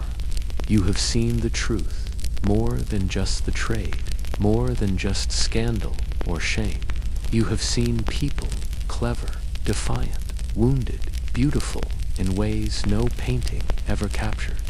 You have seen survival, dressed up in silk and sarcasm. You have seen power where no one expected to find it. The old-timey house was not just a place where sin lived. It was a stage, a shelter, a trap, a home. It was where women carved out space for themselves in a world that rarely gave them anything else. Where laughter was a weapon and every flirtation masked calculation. Where danger and delight shared a bed and the past never really left the room. And maybe, just maybe, you will never think of it quite the same way again. So, wherever you are, candlelit, fan humming in the background, night pressing gently at your window, take one last breath with me. Let it out slowly, no rush, close your eyes if you have not already. The city is asleep now. Even the ghosts are resting. Thanks for staying with me through the whole journey. Really, sleep well.